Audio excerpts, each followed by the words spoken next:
అమ్మవారి అనుగ్రహం కలిగిన వాడెవరుంటారో వారిలో ఒక మార్పు వస్తుంది. కష్టానికి విచలితుడైపోకుండా ఈ కష్టాన్ని నేను తట్టుకోలేకపోతున్నాను అంటే ఎంత పాపకర్మ చేశాను, కాబట్టి ఇక మళ్ళీ మళ్ళీ అటువంటి పాపముల జోలి మనవద్దు, మనం ధార్మికంగా బ్రతుకుదామని రూఢం చేసుకుని బ్రతకగలిగినటువంటి స్థితిని పొందగలిగినటువంటి అధ్యవసాయముతో కూడుకున్న మనస్సుని మార్పుతో ఇవ్వగలిగిన తల్లి ఎవరు అంటే ఆమెయే. దానికి ప్రాతిపదిక ఏమి? భక్తితో ఆమె వంక తిరిగి నమస్కరించడం. చరాచర జగత్ సంరక్షిణీ.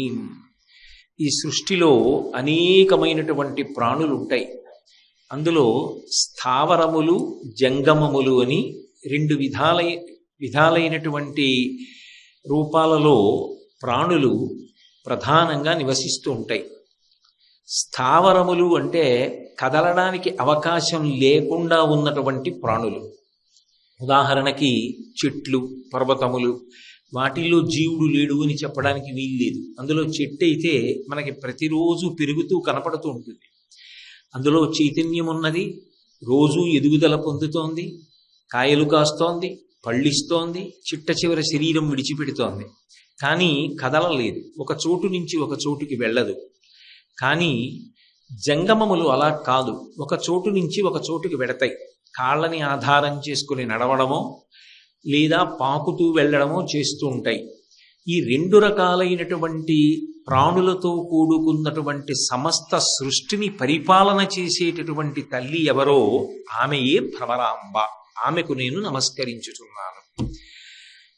పరిపాలన అనేటటువంటి మాటలో రెండు ప్రధానమైనటువంటి విషయాలు అంతర్లీనముగా ఉంటాయి.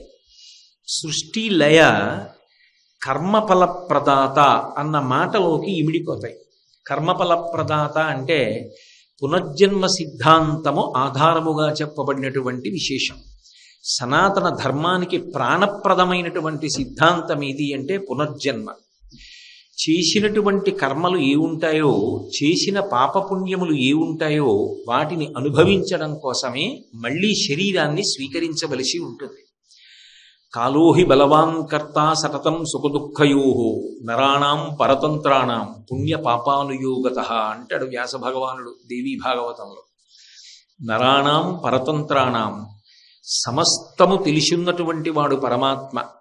ఇవాళ ఈ శరీరంలో ఉన్న లోపల జీవుడు గత జన్మలలో ఏ పాపపుణ్యములను ఆచరించాడు, ఆ పాపపుణ్యములకు ఫలితంగా ఏ దుఃఖాన్ని సుఖాన్ని పొందాలి నిర్ణయం చేసి దానికి అనుగుణమైనటువంటి శరీరాన్ని భగవంతుడు కటాక్షిస్తాడు. చేసిన కర్మల యొక్క ఫలితంగా ఆ సుఖము దుఃఖము వస్తూ ఉంటుంది. అయితే చేసిన కర్మలు మాత్రమే గొప్పవి. మంచి కర్మ చేస్తే సుఖం వస్తుంది, చెడ్డ కర్మ చేస్తే దుఃఖం వస్తుంది అని నేను అన్నాను అనుకోండి, అప్పుడు కర్మ గొప్పదవుతుంది తప్ప ఈశ్వరుడి యొక్క ప్రమేయం అందులో ఏముంది? ఆవిడ ఏం చేస్తుంది? అందులో ఆవిడ ఉండి చేయగలిగింది ఏముంది? గత జన్మలో నేను ఏదో పుణ్యం చేశాను సుఖపడతాను, గత జన్మలో పాపం చేశాను దుఃఖాన్ని పొందుతాను. ఆవిడ ఉండి నాకు చేసే ఉపకారం ఏమిటి అంటే, ఈ జన్మలో నేను చేసుకున్న పాపపుణ్యములను నా జీవుడు అనుభవించాలి. ఇవాళ కాకపోతే రేపు ఏదో ఒక శరీరాన్ని పొంది దాన్ని అనుభవించాలి అని అనుకున్నప్పుడు ఆ విషయాన్ని రూఢంగా మనసులో నిశ్చయం చేసుకుంటే ఒక విషయం అవగతమవుతుంది. సృష్టిలో ఏ ప్రాణి అయినా కూడా సుఖంగా ఉండాలి అని కోరుకుంటాడు తప్ప నాకు దుఃఖం రావాలి అని కోరుకోడు. నాకు దుఃఖం రావాలి అని కోరుకోడు అనుకున్నప్పుడు దుఃఖం రాకుండా ఉండాలి అంటే పాపం చేయకుండా ఉండాలి. సుఖమే రావాలి అంటే కేవలము పుణ్యకర్మలు మాత్రమే చెయ్యాలి. ఇది తెలిసిండి ఇప్పుడు నేను నా జీవితాన్ని దిద్దుకుని భగవతి ఏ విధంగా నిర్దేశించిందో అటువంటి ధర్మపథంలో ప్రయాణం చెయ్యడానికి నేను సిద్ధపడినప్పటికీ గత జన్మలలో నేను చేసినటువంటి కర్మల యొక్క ఫలితం ఎలా పోతుంది? అది నన్ను ఇబ్బంది పెడుతూనే ఉంటుంది కదా. అది నేను తెలియక చేశాను, కానీ దాని ఫలితం ఇప్పుడు అనుభవించాలి కదా. దాన్ని మరి ఆవిడ తీయకపోతే ఎలా అంటే, ఆవిడ తీయకపోతే కర్మ కన్నా ఈశ్వరుడు గొప్పవాడు కాదు. లేదా మీరు స్త్రీ రూపంగా భగవంతుణ్ణి చెప్తే కర్మల కన్నా ఈశ్వరి గొప్పది కాదు. కర్మల కన్నా ఈశ్వరి గొప్పది అని నేను చెప్పాలి అంటే ఈశ్వరి ఏం చేయగలిగి ఉండాలి? గత జన్మలలో నేను తెలిసో తెలియకో పాపం చేసినా ఇప్పుడు బుద్ధి తెచ్చుకొని ధర్మపథంలో ప్రయాణించడానికి నేను సిద్ధపడి, ఆవిడ ఉన్నది, ఆవిడ చూస్తోంది, ఆవిడ ఇచ్చిన శక్తిని నేను దుర్వినియోగం చెయ్యకూడదు అని నిర్ణయం చేసుకుంటే ఆవిడ నన్ను అనుగ్రహించి నేను గత జన్మలలో చేసినటువంటి పాపముల యొక్క ఫలితాన్ని దుఃఖ రూపంలో ఇచ్చేటప్పుడు దాన్ని తగ్గించి, దాని వలన నేను భగవంతుని యొక్క పాదముల నుండి విస్మృతి పొందకుండా, ఇంత దుఃఖం వచ్చేసింది అన్న బాధలో నేను భగవంతుణ్ణి మరిచిపోవలసిన అగత్యము కలగకుండా నన్ను పొదివి పట్టి కాపాడాలి. అలా కాపాడితే నేను చేసిన కర్మ ఫలితాన్ని తగ్గించగలిగినటువంటి ఈశ్వరత్వము ఆమె యందున్నది. అది కర్మఫల ప్రదాత. అది పునర్జన్మ సిద్ధాంతంలో ప్రధానమైనటువంటి సిద్ధాంతం. ఆమె పునర్జన్మని ఇచ్చేటప్పుడు కానీ, సుఖదుఖములను ఇచ్చేటప్పుడు కానీ, మాయని తొలగించినప్పుడు కానీ, జ్ఞానమిచ్చినప్పుడు కానీ, మోక్షమునకు పంపినప్పుడు కానీ ఆమె సర్వస్వతంత్రురాలు. ఎవరు ఆమె వైపుకి తిరిగి పరమ భక్తితో, అమ్మా నువ్వు చెప్పినట్టు బ్రతకాలనుకుంటున్నాను, పైకి ఏదో ఆవిడికి ఆ పువ్వులు తెచ్చాను, అది తెచ్చాను, ఇది తెచ్చాను కాదు, భక్తితో ఆమె వైపుకి తిరిగి నమస్కరిస్తే శకుర్ణత్వానత్వా కథమివ సతాం సన్నిధదతే అంటారు శంకరులు సౌందర్యలహరిలో. ఆ భావన కలిగిన వాడు ఒక్కసారి నమస్కారం చేసిన ఆవిడ పరవశించిపోతుంది. అలా ఎవరు నమస్కరించాడో వాడు గత జన్మలలో చేసిన కర్మల యొక్క ఫలితములను ఇచ్చేటప్పుడు వాడు పరమ దుఃఖాన్ని పొంది తన పాదముల నుండి విస్మృతి పొందకుండా ఆమె పొదివి పట్టి కాపాడగలదు. 2, ఇక జన్మ పరంపర నుండి ఆమె విడుదల ఇవ్వగలదు. ఆమె మాయాస్వరూపిణి కనుక మాయయందు తిప్పకుండా ఏది సత్యమో అది ఎరుకలోకి వచ్చేటట్టుగా చెయ్యగలిగిన తల్లి కూడా ఆవిడే. అందుకే అమ్మవారిని ఎరుపుతో సంకేతిస్తూ ఉంటారు. అరుణాం కరుణాతరంగితాక్షీం అని. ఆవిడ ఎరుపు, ఆవిడ కట్టుకున్న బట్ట ఎరుపు, ఆవిడ పెట్టుకున్న బొట్టు ఎరుపు, అంత ఎరుపుతో సంకేతించి సర్వారుణ అంతా ఎరుపే. ఎందుకు ఆ ఎరుపు అంటే ఎరుపు మార్పునకు సంకేతం. తెల్లవారుజామున ఆకాశం ఎరుపెక్కిందనుకోండి, చీకటి పోయి వెలుగొస్తోంది అని గుర్తు. మధ్యాహ్న కాలమునందు కించిత్ తెరుపు కనపడిందనుకోండి, సూర్యుడు మధ్యందిన మార్తాండుడై ప్రకాశిస్తున్నాడు, ఇక పశ్చిమానికి ఒరుగుతాడు, తేజస్సును ఉపసంహరిస్తాడని గుర్తు. ప్రదోష వేళలో ఆకాశంలో ఎరుపు కనపడిందనుకోండి, వెలుతురు వెళ్ళిపోతోంది, చీకటి వస్తోందని గుర్తు. ఎరుపు ఎప్పుడొచ్చినా అది చైతన్యానికి గుర్తు, ప్రాణానికి గుర్తు, మార్పునకు గుర్తు. అమ్మవారి అనుగ్రహం కలిగిన వాడెవరుంటారో వారిలో ఒక మార్పు వస్తుంది. కష్టానికి విచలితుడైపోకుండా, ఈ కష్టాన్ని నేను తట్టుకోలేకపోతున్నాను అంటే ఎంత పాపకర్మ చేశాను, కాబట్టి ఇక మళ్ళీ మళ్ళీ అటువంటి పాపముల జోలి మనవద్దు, మనం ధార్మికంగా బ్రతుకుదామని రూఢం చేసుకుని బ్రతకగలిగినటువంటి స్థితిని పొందగలిగినటువంటి అధ్యవసాయముతో కూడుకున్న మనస్సుని మార్పుతో ఇవ్వగలిగిన తల్లి ఎవరు అంటే ఆమెయే. దానికి ప్రాతిపదిక ఏమి? భక్తితో ఆమె వంక తిరిగి నమస్కరించడం. భక్తి అన్న మాటకు అర్థమేమి? పరిణతి పొందిన భక్తి ధర్మము. విశ్వాసంతో నాలో ఒక మార్పు రావాలి, నేను ఈ జన్మ నిరర్థకం చేసుకుంటే వేరొక్కసారి మనుష్య ప్రాణి కాకుండా ఇంకొక శరీరంలో పెడితే శాస్త్రాన్ని పట్టుకోలేను, గురువుని పట్టుకోలేను, అనుష్ఠానం చెయ్యలేను, విషయం తెలుసుకోలేను, ఆచరణలోకి తెచ్చుకోలేను, కోట్ల జన్మలు పాడైపోతాను. కాబట్టి ఈ జన్మలో ఉండగానే నేను ఇల్లు చక్కపెట్టుకోవాలి. దీపం ఉండగా ఇల్లు చక్కపెట్టుకోకపోతే తర్వాత వగచి ప్రయోజనం ఉండదు అని ఎవడు పరితాపమును పొందాడో అటువంటి వాణ్ణి తన వైపుకి తిప్పి ఈశ్వరుని యందు కలుపుతుంది. అలా కలపగలిగిన తల్లి కాబట్టి ఆమె జగత్ సంరక్షణ చేస్తుంది. రక్షణ అంటే పరిపాలన, ఆ తిప్పగలిగినటువంటి శక్తి. అంతేకాదు, సృష్టి అంటే పునర్జన్మ ఇవ్వడం, లయ, మళ్ళీ ఆ శరీరం విడిచిపెట్టి జీవుడు వేరొక శరీరంలోకి వెళ్ళిపోతూ ఉండడం, జనన మరణ చక్రంలో తిప్పడం, అదే మాయ. మహామాయా విశ్వం భ్రమయసి పరబ్రహ్మ మహిషి. సంసార చక్రము అంటే గృహస్థాశ్రమంలో ఉండి భార్యాబిడ్డలతో ఉండడము అన్న ఒక్కటే అర్థం లేదు.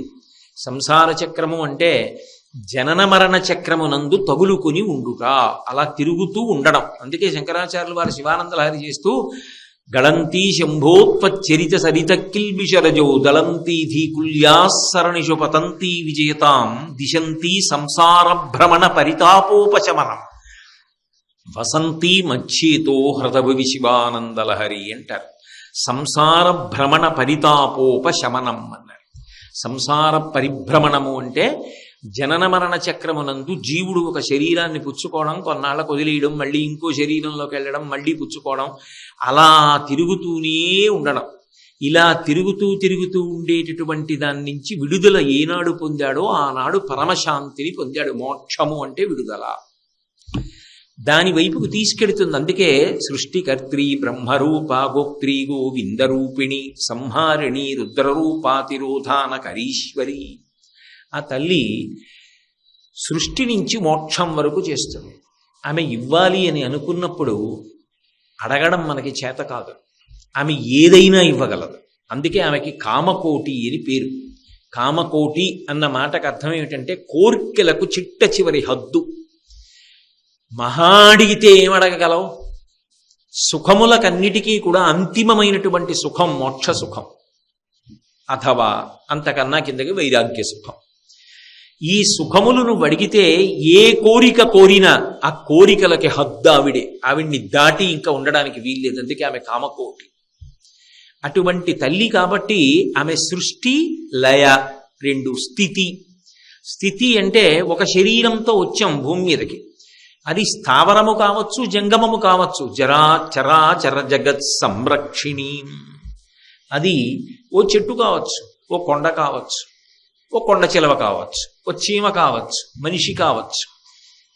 ఇన్ని ప్రాణులను పోషించడం ఎలా అంటే ఆమె బ్రహ్మాండ పిండాండ సమన్వయాన్ని చేస్తుంటారు. అది ఆమె గొప్పతనం, అది రక్షణ, అది నిర్వహణ, పరిపాలన చేస్తుంటారు. ఎలా అంటే ఎన్ని ప్రాణులు ఉండనివ్వండి, అన్ని ప్రాణుల యొక్క బ్రతుకు పిండాండ బ్రహ్మాండ సమన్వయం మీద ఆధారపడుతుంది. ఉదాహరణకి ఇది పిండాండం అంటే ఓ శరీరం, బ్రహ్మాండం అంటే బయట ఉన్నటువంటి పాంచభౌతికమైనటువంటి ప్రకృతి. దీనిలోకి గాలి కావాలి, ఎక్కడి నుంచి వస్తుంది? బ్రహ్మాండంలో గాలి పిండాండంలోకి ఎడుతుంది. వెళ్ళినది మలినమైపోయింది. ఊపిరితిత్తుల దగ్గర బొగ్గు పులుసు వాయువుని పుచ్చుకొని ప్రాణవాయువుని శరీరానికి ఇచ్చింది. ఇప్పుడు మలినమైన వాయువుని ఎవరు పుచ్చుకోవాలి? విడిచిపెట్టినప్పుడు బ్రహ్మాండం పుచ్చుకుంటుంది. బ్రహ్మాండంలోంచి ఊపిరి తీసి మలినమైన వాయువుని మళ్ళీ బ్రహ్మాండంలోకి వదిలిపెడతాడు. దీనికి దాహం వేసింది, నీళ్లు కావాలి, బ్రహ్మాండంలో నీళ్లు తెచ్చి పిండాండంలో పోస్తాడు. పిండాండంలో మూత్రపిండములు శుద్ధి చేసి మలినమైన జలాన్ని సిద్ధం చేస్తాయి. మూత్ర రూపంలో దాన్ని విడిచిపెట్టాలి. ఎక్కడ విడిచిపెడతాడు? మా అమ్మ అన్నా, మా నాన్నగారన్నా, మా ఆయనన్నా, మా అన్నగారన్నా, మా గురువుగారన్నా అవి ఎవరు పుచ్చుకోరు. ఎవరు పుచ్చుకోవాలి? బ్రహ్మాండం పుచ్చుకోవాలి. లోపలికి నీరిచ్చేది బ్రహ్మాండం, మలినమైన నీటిని మళ్ళీ పుచ్చుకునేది బ్రహ్మాండం. అంటే బ్రహ్మాండము నుండి నీరు పిండాండములోకి వెళ్ళి పిండాండములో ఉన్న మలినమైన నీటిని మళ్ళీ బ్రహ్మాండం పుచ్చుకుంటుంది. దీనికి ఆకలేసింది, అన్నం కావాలి, బ్రహ్మాండంలోంచి అన్నం వస్తుంది. బయట ఓ యాపిల్ పండు తెచ్చుకు తింటాను, లోపల తెల్లవారేటప్పటికీ పిప్పి మిగిలిపోయింది. దుర్గంధభూయిష్టమైనటువంటి పిప్పి సంవరణీకండరములు సడలిపోయి కింద నుంచి జారిపోయినప్పుడు ఎవరు పుచ్చుకుంటారు? మళ్ళీ బ్రహ్మాండం పుచ్చుకోవాలి. మళ్ళీ కడుపు ఖాళీ అయి ఆకలేస్తే బ్రహ్మాండంలోంచి పిండాండంలోకి, పిండాండంలో పిప్పి బ్రహ్మాండంలోకి. ఇది ఇలా తిరుగుతుంటుంది ఈ చక్రం. ఈ చక్రం తిరిగేటప్పుడు ఒకదానికన్నా ఒకటి అత్యంత ఆవశ్యకములు. బ్రహ్మాండంలో ఆహారాన్ని పిండాండం పుచ్చుకోవడంలో వైక్లభ్యం వచ్చిందనుకోండి, ఆకలి ఇట్లేదు, తిన్నా నిలబట్టలేదు, వాంతి అవుతోంది. ఇవాళ సాయంకాలం వైద్యుడి దగ్గరికి వెళ్ళచ్చు. నీరు పుచ్చుకున్నది నిలబట్టలేదు, వెళ్ళిపోతోంది. సాయంకాలం వరకు ఆగకూడదు, గంటలో వెళ్ళాలి. బ్రహ్మాండంలో ఊపిరి పిండాండం పుచ్చుకోవట్లా, పిండాండంలో ఉన్నటువంటి మలినమైన వాయువుని బ్రహ్మాండంలోకి వదిలిపెట్టట్లా, ఉత్తరక్షణం వెళ్ళిపోవాలి. ఒకదానికన్నా ఒకటి ప్రమాదం. ఆఖరణ బ్రహ్మాండంలోంచి పిండాండంలోకి, పిండాండంలోంచి బ్రహ్మాండంలోకి ఈ 5 సమన్వయం ఆగిపోయింది అనుకోండి, శవం. అప్పుడు అది ఎక్కడికి వెళ్ళాలి? బ్రహ్మాండంలోనే కలిసిపోవాలి. పిండాండాలన్నీ ఎక్కడి నుంచి రావాలి? బ్రహ్మాండంలోంచే రావాలి. ఎవరు నిర్వహిస్తున్నారు ఇది? ఏ తల్లి నిర్వహిస్తోంది? శక్తి అంటే కదలిక. ఈ కదలికలన్నీ ఎవరు చేస్తున్నారు? ఎవరు రాత్రి నిద్రపోయినప్పుడు ఊపిరి తీయించారు? ఏ తల్లి తిన్న పదార్థాన్ని జీర్ణం చేస్తోంది? ఏ తల్లి తెల్లవారేటప్పటికి పిప్పిని బయటికి వదులుతోంది? ఒక్క పనసపండు తీసుకొచ్చి ఇంట్లో పెడితే వాసన ఇల్లంతా తెలుస్తుంది. దుర్గంధభూయిష్టమైన పదార్థము లోపల ఉంటే నవరంధ్రములతో కూడిన శరీరంలోంచి ఎక్కడా మలినమైనటువంటి వాసన బయటికి రాకుండా ఏ తల్లి శాసనం చేసి కాపాడుతోంది? అమ్మా, ఆ శక్తి రూపాన్ని ధరించిన ఎదురుగుండా నిలబడితే అదే భ్రమరాంబ. శ్రీశైలస్థలవాసినీం భగవతీం శ్రీమాతరం భావయే. ఆ శ్రీశైల పర్వతం మీద ఉన్నదే ఆ తల్లి.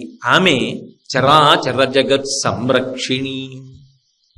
అయితే బ్రహ్మాండంలోంచి ఇలా పోషణ ఎలా చేస్తూ ఉంటుంది ఆవిడ?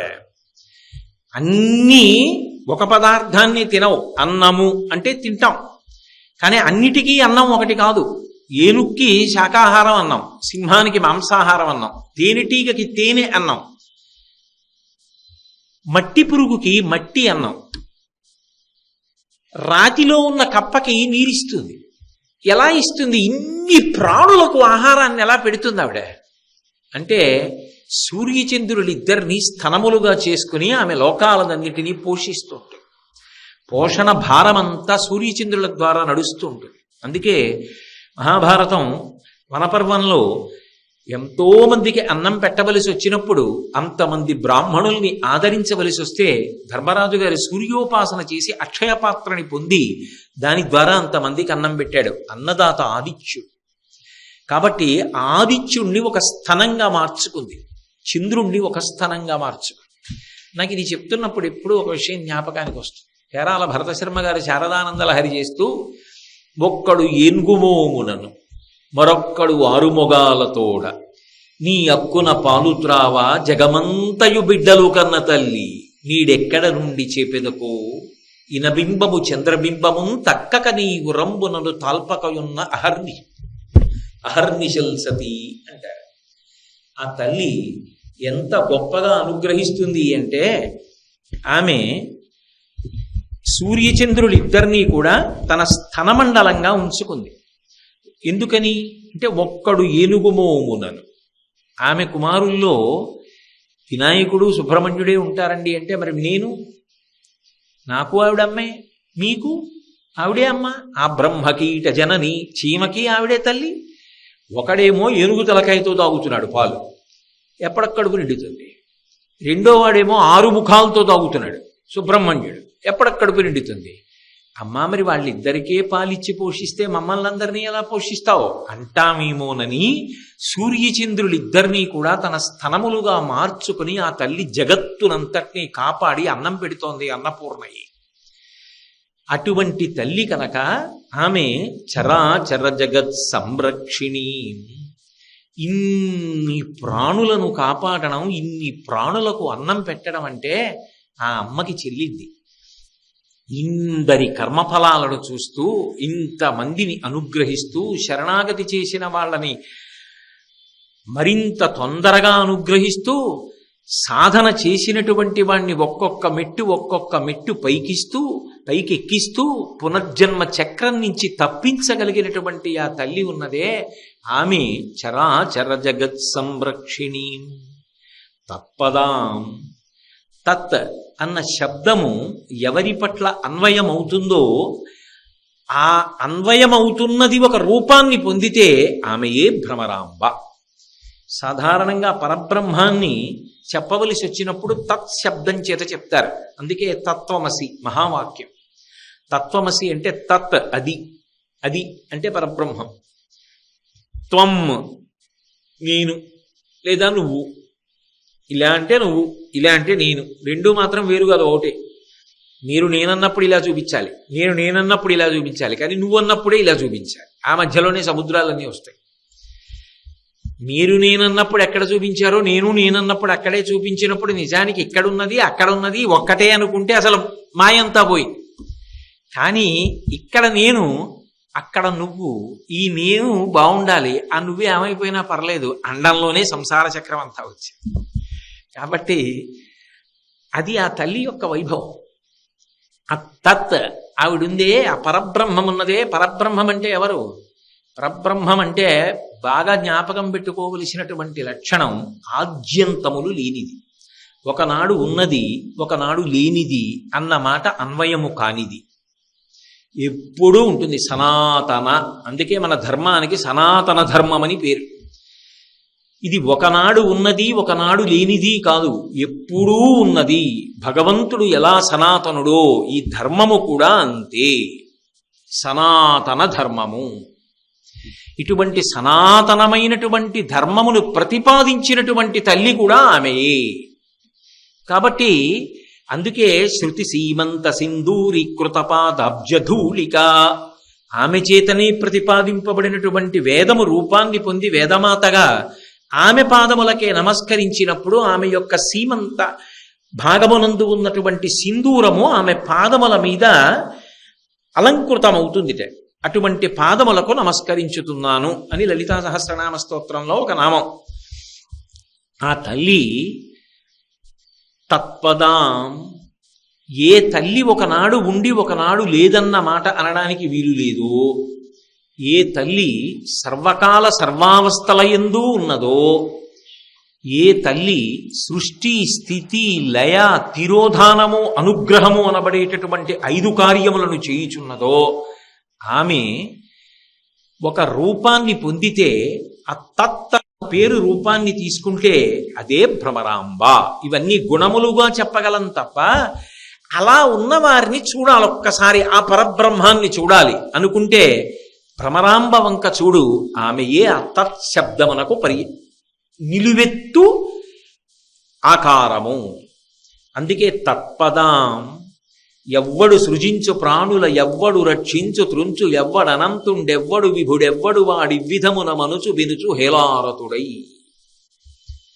అది ఆవిడ గొప్పతనం. సాధారణంగా మనం నవరంధ్రాలు అంటాం. నిజానికి నవరంధ్రములంటే 2 కన్నులు, 2 ముక్కులు, 2 చెవులు, 6, నోరు 7, మలద్వారం 8, మూత్రద్వారము 9. ఆ 9 కాదు, 11 రంధ్రములు ఉంటాయి, 11 రంధ్రములు. అందుకే మనిషి జీవితమంతా రంధ్రాన్వేషణమే అనడానికి కారణం అదే. అసలు మనిషి పుట్టుక ఎక్కడ మొదలంటే రంధ్రాన్వేషణ. శరీరం అంతా తయారైపోయిన తర్వాత బయటికి వెళ్ళిపోవాలి కదా అమ్మ కడుపులోంచి. అప్పుడు రంధ్రాన్వేషణం చేయడు, ఎలా బయటికి వెడదామని. బయటికి వచ్చాడు, వచ్చిన దగ్గర నుంచి తాను పెరిగి పెద్దవాడు అవ్వాలి. నోట్లో పెట్టుకోరా అంటే ఎలా పెట్టుకోవాలో తెలియక చెయ్యి ఇటుపోతుంది, చెయ్యి అటుపోతుంది. అమ్మ ఇలా పెట్టుకోవాలి, ఇలా కలపాలి, మితుకులు కింద పడకూడదు, ముద్దిలా నోట్లో పెట్టుకోవాలి. నోట్లో పెట్టుకోవడం అలవాటు అవుతుంది. ఇంకా నేను అన్నీ వర్ణించడం ఎందుకు, మీకు తెలుసు. వయసు పెరిగే కొద్దీ రకరకాల రంధ్రాన్వేషణాలు. అమ్మ కడుపులోంచి బయటికి రాగానే ఒక రంధ్రం మూసుకుంటుంది, అది నాభీబంధం తెగిపోతుంది, కోసేస్తారు. కోసేసిన తర్వాత బొడ్డు మూసుకుంటుంది. ఆ రంధ్రం మూసుకుంది. 11వ రంధ్రం జీవి ప్రాణోత్క్రమణం అవుతున్నప్పుడు తెరుచుకోవాలి. అది బ్రహ్మరంధ్రం. అది అక్కడ ఆ తల్లి ఉంటుంది. సహస్రార చక్రమునందు పరమేశ్వరుడితో క్రీడిస్తూ ఉంటుంది. కతిచన్న చిదానందలహరి అంటారు శంకరాచార్యులు వారు. ఎవరో కోట్ల కోట్ల కోట్ల మందిలో ఎవడో ఒక్కడు యోగమునందు దర్శించగలుగుతున్నాడు అంటారు. వివేకానందుడి వంటి మహాత్ములు ఊర్ధ్వముఖ చలనం చేసి ప్రాణములను నిర్భయంగా చిట్ట చివర శరీరం నుంచి విడుదల పొందాలనుకున్నప్పుడు బ్రహ్మరంధ్రాన్ని భేదించి బయటికి ఎడతారు. అందుకే తల చిట్లి వెడతారు అంటారు. అది చిట్ట చివర తెరవవలసినటువంటి ద్వారం. ఆ ద్వారం తెరుచుకుని వెళ్ళిపోయాడు అనుకోండి, ఇక రాడు శరీరంలోకని గుర్తు. ఆ ద్వారం తెరుచుకోకుండా వెళ్ళిపోయాడు అనుకోండి, ఏదో ఒక రంధ్రంలోంచి గుప్తంగా వెళ్ళినవాడు గుప్తంగానే రావాలి. మళ్ళీ ఎప్పుడు గుప్తంగా వచ్చాడో అమ్మ కడుపులోకి, కాతేకాంత కస్తే పుత్ర సంసారో యమతీవ విచిత్ర కస్యత్వం కక్కుతయాయాత తత్వం చింతయతనీయ భ్రాత. అమ్మ కడుపులో అంత అద్భుతమైనటువంటి రీతిలో ఆ శరీరము తయారవుతుంది. చర్మము, రక్తము, మాంసము, కొవ్వు, అస్థి, శుక్ల, మేధ అనబడేటటువంటి 7 పదార్థములతో 9 నెలల పాటు శరీరాన్నంతటినీ నిర్మాణం చేసి అందులో ఏ పాపపుణ్యములను అనుభవించడానికి, ఏ సుఖదుఖముల రూపంలో అనుభవించాలో ఆ జీవి వెళ్ళడానికి శాసనం చేసి కడుపులో ఉన్నటువంటి శరీరములోకి ప్రవేశం చేయిస్తుంది ఆవిడ. అప్పుడు వాడు బయటికి వస్తాడు. ఆవిడ అనుగ్రహం ఉన్నదా? వాడు ఎందుకు వచ్చాడో వాడు తెలుసుకోగలిగాడా? చిట్ట చివర ఈ రంధ్రాన్ని భేదించి బయటికి వెడతాడు. అందుకే మాడు మీద కొట్టకండ్రా అంటుంటారు మన వాళ్ళు. ఎందుకంటే ఆ తలుపు తట్టే తలుపు కాదు, వాడంతట వాడు తెరుచుకుని వెళ్ళవలసిన తలుపు. కాబట్టి ఆ తల్లి ఇలా ఎన్ని ప్రాణులను సృష్టిస్తోందో, ఎంత గొప్పగా అసలు అటువంటి నిర్మాణ ప్రక్రియ లోపల చేస్తోందో. ఎవ్వడు సృజించు ప్రాణుల ఎవ్వడు రక్షించు త్రుంచు ఎవ్వడనంతుండెవ్వడు విభుడెవ్వడు వాడివ్విధమున మనుచు బెనుచు హిలారతుడై అంటారు. ఎవరు సృష్టిస్తున్నారు ఇవన్నీ? ఎలా నిలబెడుతోంది? వెళ్ళిపోయేటప్పుడు ఆఖరి ఊపిరి వరకు అలజడి అలజడి అలజడి అలజడి. నావాళ్ళు నావాళ్ళు నావాళ్ళు, వదిలేస్తున్నానేమో, ఏమైపోతుందో. పక్కన నించున్న వాడికి బాధ, వెళ్ళిపోతున్న వాడికి బాధ. ఆ ఊపిరి అయిపోయింది అనుకోండి, ఎవరు రానివ్వండి, సంబంధం లేదు, తెగిపోయింది అంతే జీవుడికి. అంతే, ఇంకొక శరీరంలోకి వెళ్ళిపోతున్నాడు. ఎవరు నిర్వహిస్తున్నారు దీన్ని? ఇదంతా నిర్వహణ చేసేటటువంటిది ఒకనాడు ఉండి ఒకనాడు లేనిది కాదు, ఎప్పుడూ ఉన్నది. ఒక అద్భుతమైన శక్తి దీన్ని నిర్వహిస్తోంది. అన్ని వేళలా మీకు మనుష్యులు కనపడకపోవచ్చు. నేను ఇప్పుడు ఇక్కడికి వచ్చేటప్పటికీ ఈ వేదిక మీద ఓ ఎర్ర తివాచీ వేసి, ఈ బల్ల వేసి, నేను మాట్లాడినప్పుడు బిగ్గరగా మీకు వినపడడానికి వీలైనటువంటి రీతిలో ఈ ధ్వని సంబంధమైనటువంటి యంత్రములను అమర్చి సిద్ధం చేశారు. ఇవన్నీ ఉన్నాయి అంటే వీటిని సిద్ధం చేసిన వాళ్ళు ఎవరో ఉన్నారా లేదా? ఇవి ఉన్నాయి అంటే వీటిని ఇక్కడ పెట్టిన వాళ్ళు ఒకళ్ళు ఉన్నారు. ఇంత కార్యక్రమం జరుగుతోంది అంటే, సూర్యచంద్రులు ఉదయిస్తున్నారంటే, భూమి తిరుగుతోందంటే ఇది చేయిస్తున్న వాళ్ళు ఒకళ్ళు ఉన్నారు. వాళ్ళే తత్పదము చేత నిర్ణయింపబడతారు. ఆ తత్పదము యొక్క వైభవం వర్ణింపబడుతుంది తప్ప అసలు ఇలా ఇన్ని బ్రహ్మాండములను ఇంత అద్భుతంగా నిర్వహించేటటువంటి ఆ తత్తనబడేటటువంటి శబ్దం ఉన్నదే, ఆ శక్తి అంతా ఒక రూపాన్ని పొంది మాంసచక్షువుతో నేను చూడడానికి వీలుగా నాకు కనపడితే బాగుండు అని నేను అనుకుంటే, నేను శ్రీశైలం వెళ్ళి భ్రమరాంబ ఆలయం ముందు నిలబడితే ఆ లోపల తల్లి నాకు దర్శనమిస్తే అదిగో ఆమెయే తత్పదం. అందుకే ఆ తల్లి ఎవరు అంటే తత్పదాం. అంతేనా? చరాచర జగత్ సంరక్షిణీం తత్పదాం చించత్యం పకనాసికాగ్ర విలసన్ ముక్తామణీరంజితాం. ఎక్కడ వేసేస్తారో శంకర భగవత్పాదులు అద్భుతమైనటువంటి మాటలు ఇస్తారు. చించత్యం పకనాసికాగ్ర విలసన్ ముక్తామణీరంజితాం. ముక్తామణి, ముత్యం ఆవిడ యొక్క ముక్కు దగ్గర మెరుస్తోందిట. విలసత్, కాంతితో రంజితాం, ప్రకాశిస్తోంది. ముక్కుకి నాసాభరణం అంటారు, ముక్కుకి ఆభరణం పెట్టుకుని ఉంది, అది ముత్యం, అందులో అనుమానం లేదు. అందుకే ముక్తామణి రంజితాం, ముత్యం పెట్టుకుని ఉంది. అయితే శంకరాచార్యులు వారు సౌందర్యలహరి చేసినప్పుడు అమ్మవారి ముక్కుని ఇలా చెప్పలేదు. ఇక్కడ చెంచత్యం పకనాసికాగ్ర విలసన్ ముక్తామణి రంజితాం అన్నారు. కేవలం ముక్కు కాదు, ముక్కుతో పాటు కదులుతున్నటువంటి ముత్యం ఇక్కడ చెప్తున్నారు. చంపకం అంటే సంపంగి పువ్వు. ఏ సంపంగి పువ్వు? ఆకుపచ్చ సంపంగి కాదు, సింహాచల సంపంగి అంటారే, పసుపు ఎరుపు రంగులలో ఉంటుంది, ఆ సంపంగి పువ్వు గురించి చెప్తున్నారు. సౌందర్యలహరిలో అయితే ఇలా చెప్పలేదు. అసౌ నాసా వంశస్తు హినగిరి వంశధ్వజపటి తదీయో నీదీయ ఫలతు ఫలమస్మాకముచితం వహత్యం తర్ముక్తా శిశిరకర నిశ్వాసగళితం అంటూ ఆ హిమవంతుని యొక్క వంశాన్నంతటినీ వెదురు బొంగుతో చెప్పి ఆ వెదురు బొంగులా ఉన్నటువంటి అమ్మవారి ముక్కుని అని పోల్చారు. వెదురు బొంగులో ముత్యాలుంటాయి అని పురాణముల యందు చెప్పబడింది. నేను చూశానా అని అడక్కండి, శంకరాచార్యులు వారు చెప్పిన స్తోత్రంలోంచి నేను చెప్తున్నాను. అసౌ నాసావంశస్తు హినగిరి వంశధ్వజపటి సమృద్ధ్యాయత్తాస బహిరపి సముక్తామణిధర ముక్తామణిధర, అక్కడ కూడా అదే చెప్పారు. కానీ సంపంగి పువ్వు చెప్పలేదు, వెదురు బొంగు చెప్పారు. అయితే మీరు ఒకటి ఆలోచించండి, ముక్కు వెదురు బొంగులా ఉండి అందులో ముత్యం ఉంది, శిశిరకర నిశ్వాస గళితం అన్నారు. మళ్ళీ ఆ చెప్పేటప్పుడు కూడా చంద్ర సంబంధమైన ముక్కు కన్నంలోంచి ఆ ముత్యం బయటికి వచ్చి లోపలికెడుతోంది అన్నారు. చంద్ర సంబంధమైన ముక్కు కన్నం ఏది? ఎడం ముక్కు. కుడి ముక్కు సూర్య సంబంధం, ఇడ పింగళ సుషుమ్న కదా, మధ్యలోని సుషుమ్న. ఎడమ చంద్ర సంబంధం. చంద్ర సంబంధమైనటువంటి ముక్కు కన్నంలోంచి ఊపిరి బయటికి వస్తోంది అన్నటువంటి మాట యోగ సంబంధమైనటువంటి మాట. ఎందుకని అంటే శిశిరకర నిశ్వాస గళితం, అది మనం ప్రయత్నపూర్వకంగా చూద్దాము అంటే కుదిరే విషయం కాదు అని యోగశాస్త్ర ప్రతిపాదన. నేను పరమ ప్రశాంతమైనటువంటి స్థితిలో, ధ్యానంలో, సంతోషంతో, అనురాగంతో, ప్రేమతో, కారుణ్యంతో ఉన్నాననుకోండి, అప్పుడు నాకు తెలియకుండా ఊపిరి కుడిముక్కులోంచి వెళ్ళి ఎడమ ముక్కు రంధ్రంలోంచి బయటికి వస్తుంది.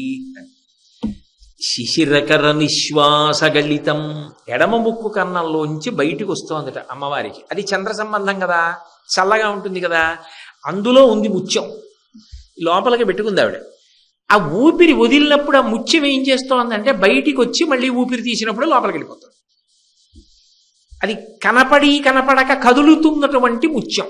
ఎందుకని? వెదురు బొంగులో ముత్యాలు ఇప్పుడు కనపడతాయి అంటే వెదురు కర్ర నరికేసి పగల కొడితే ముత్యాలు కనపడాలి. అలా అంటే అమంగళకరం కదా. అందుకే శిశిరకర నిశ్వాస గళితం, ఊపిరి వదిలిపెట్టినప్పుడు ఆ ముత్యం బయటికి వచ్చి లోపలికెడుతోంది అన్నారు. ఇక్కడికి వచ్చేటప్పటికి వెదురు బొంగుతో చెప్పలా.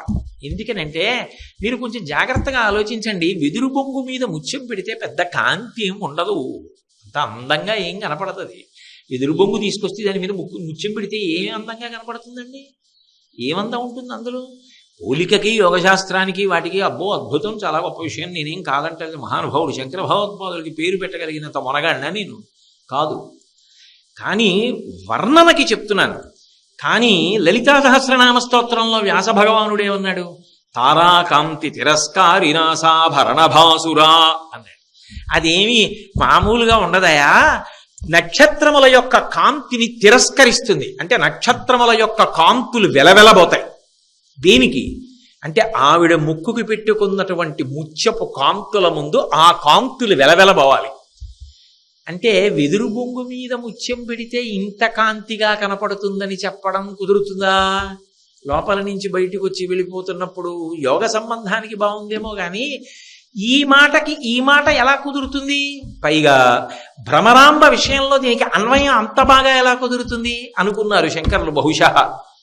అందుకే ఇక్కడికి వచ్చేటప్పటికి వెదురు బొంగుతో పోలిక పెట్టాల అమ్మవారి ముక్కుకి. చించెత్యం పకనాసికాగ్ర విలసన్ముక్తామణిరంజితాం, సంపంగి పువ్వుతో పోల్చారు. సంపంగి పువ్వుతో ఎందుకు పోల్చాలి అంటే సంపంగి పువ్వు కొంచెం ఇలా ముద్దగా ఉంటుంది. కొంచెం ఒక్క రేకో రెండు రేకులో విచ్చుకున్నాయి అనుకోండి, మీరు ముచిక పట్టుకుని ఇలా పెట్టారనుకోండి, కొంచెం ముక్కు పుటాలు అదిరి పడుతూ ఇలా ముక్కు కన్నాలు బాగా తెరుచుకుంటే ఎలా ఉంటుందో అలా ఉంటుంది. అప్పుడు అలా వెదురు బొంగు ఉండదు. అందుకే సంపంగి పువ్వు అయితే ఇలా ముచిక పట్టుకున్నప్పుడు అటు ఇటు రేకులు విచ్చుకుంటే నాసాపుటములు అదిరిపడుతున్నటువంటి ముక్కులా ఉంటే కదులుతున్న ముక్కు ముత్యంలా ఉంటుంది. అయితే ఈ సరదా ఏంటి? ఎందుకు ఆ ముత్యం గురించి అంత కష్టపడి చెప్తున్నారు? ఆయనకి కష్టం ఉండదు, మన చేత ధ్యానం చేయిస్తారు ఆయన. బాగా బాగా బాగా ఇటు లలితా సహస్రం, అటు సౌందర్య లహరి, ఇటు స్తోత్రం, ఇన్నింటిని ఆలోచింపచేసి ఇలా ఎందుకు వేశారు అని బాగా ఆలోచించేటట్టు చేస్తారు. అలా ఆలోచించేటట్టు చేస్తే దాని గురించి ఆలోచించడమే ధ్యానం. అదే భ్రమరాంబ ధ్యానం.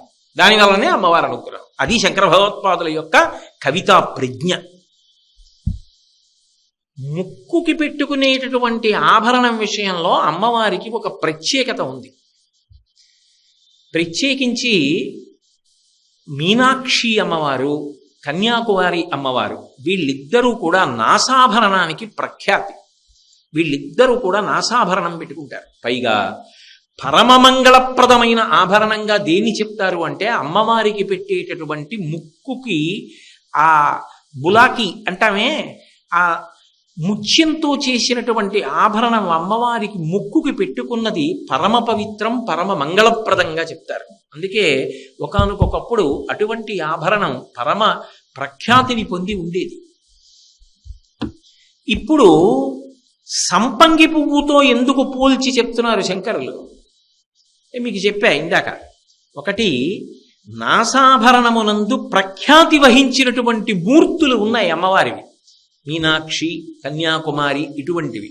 అంతేకాదు, నిజానికి రక్షణ అనేటటువంటిది విష్ణుశక్తి.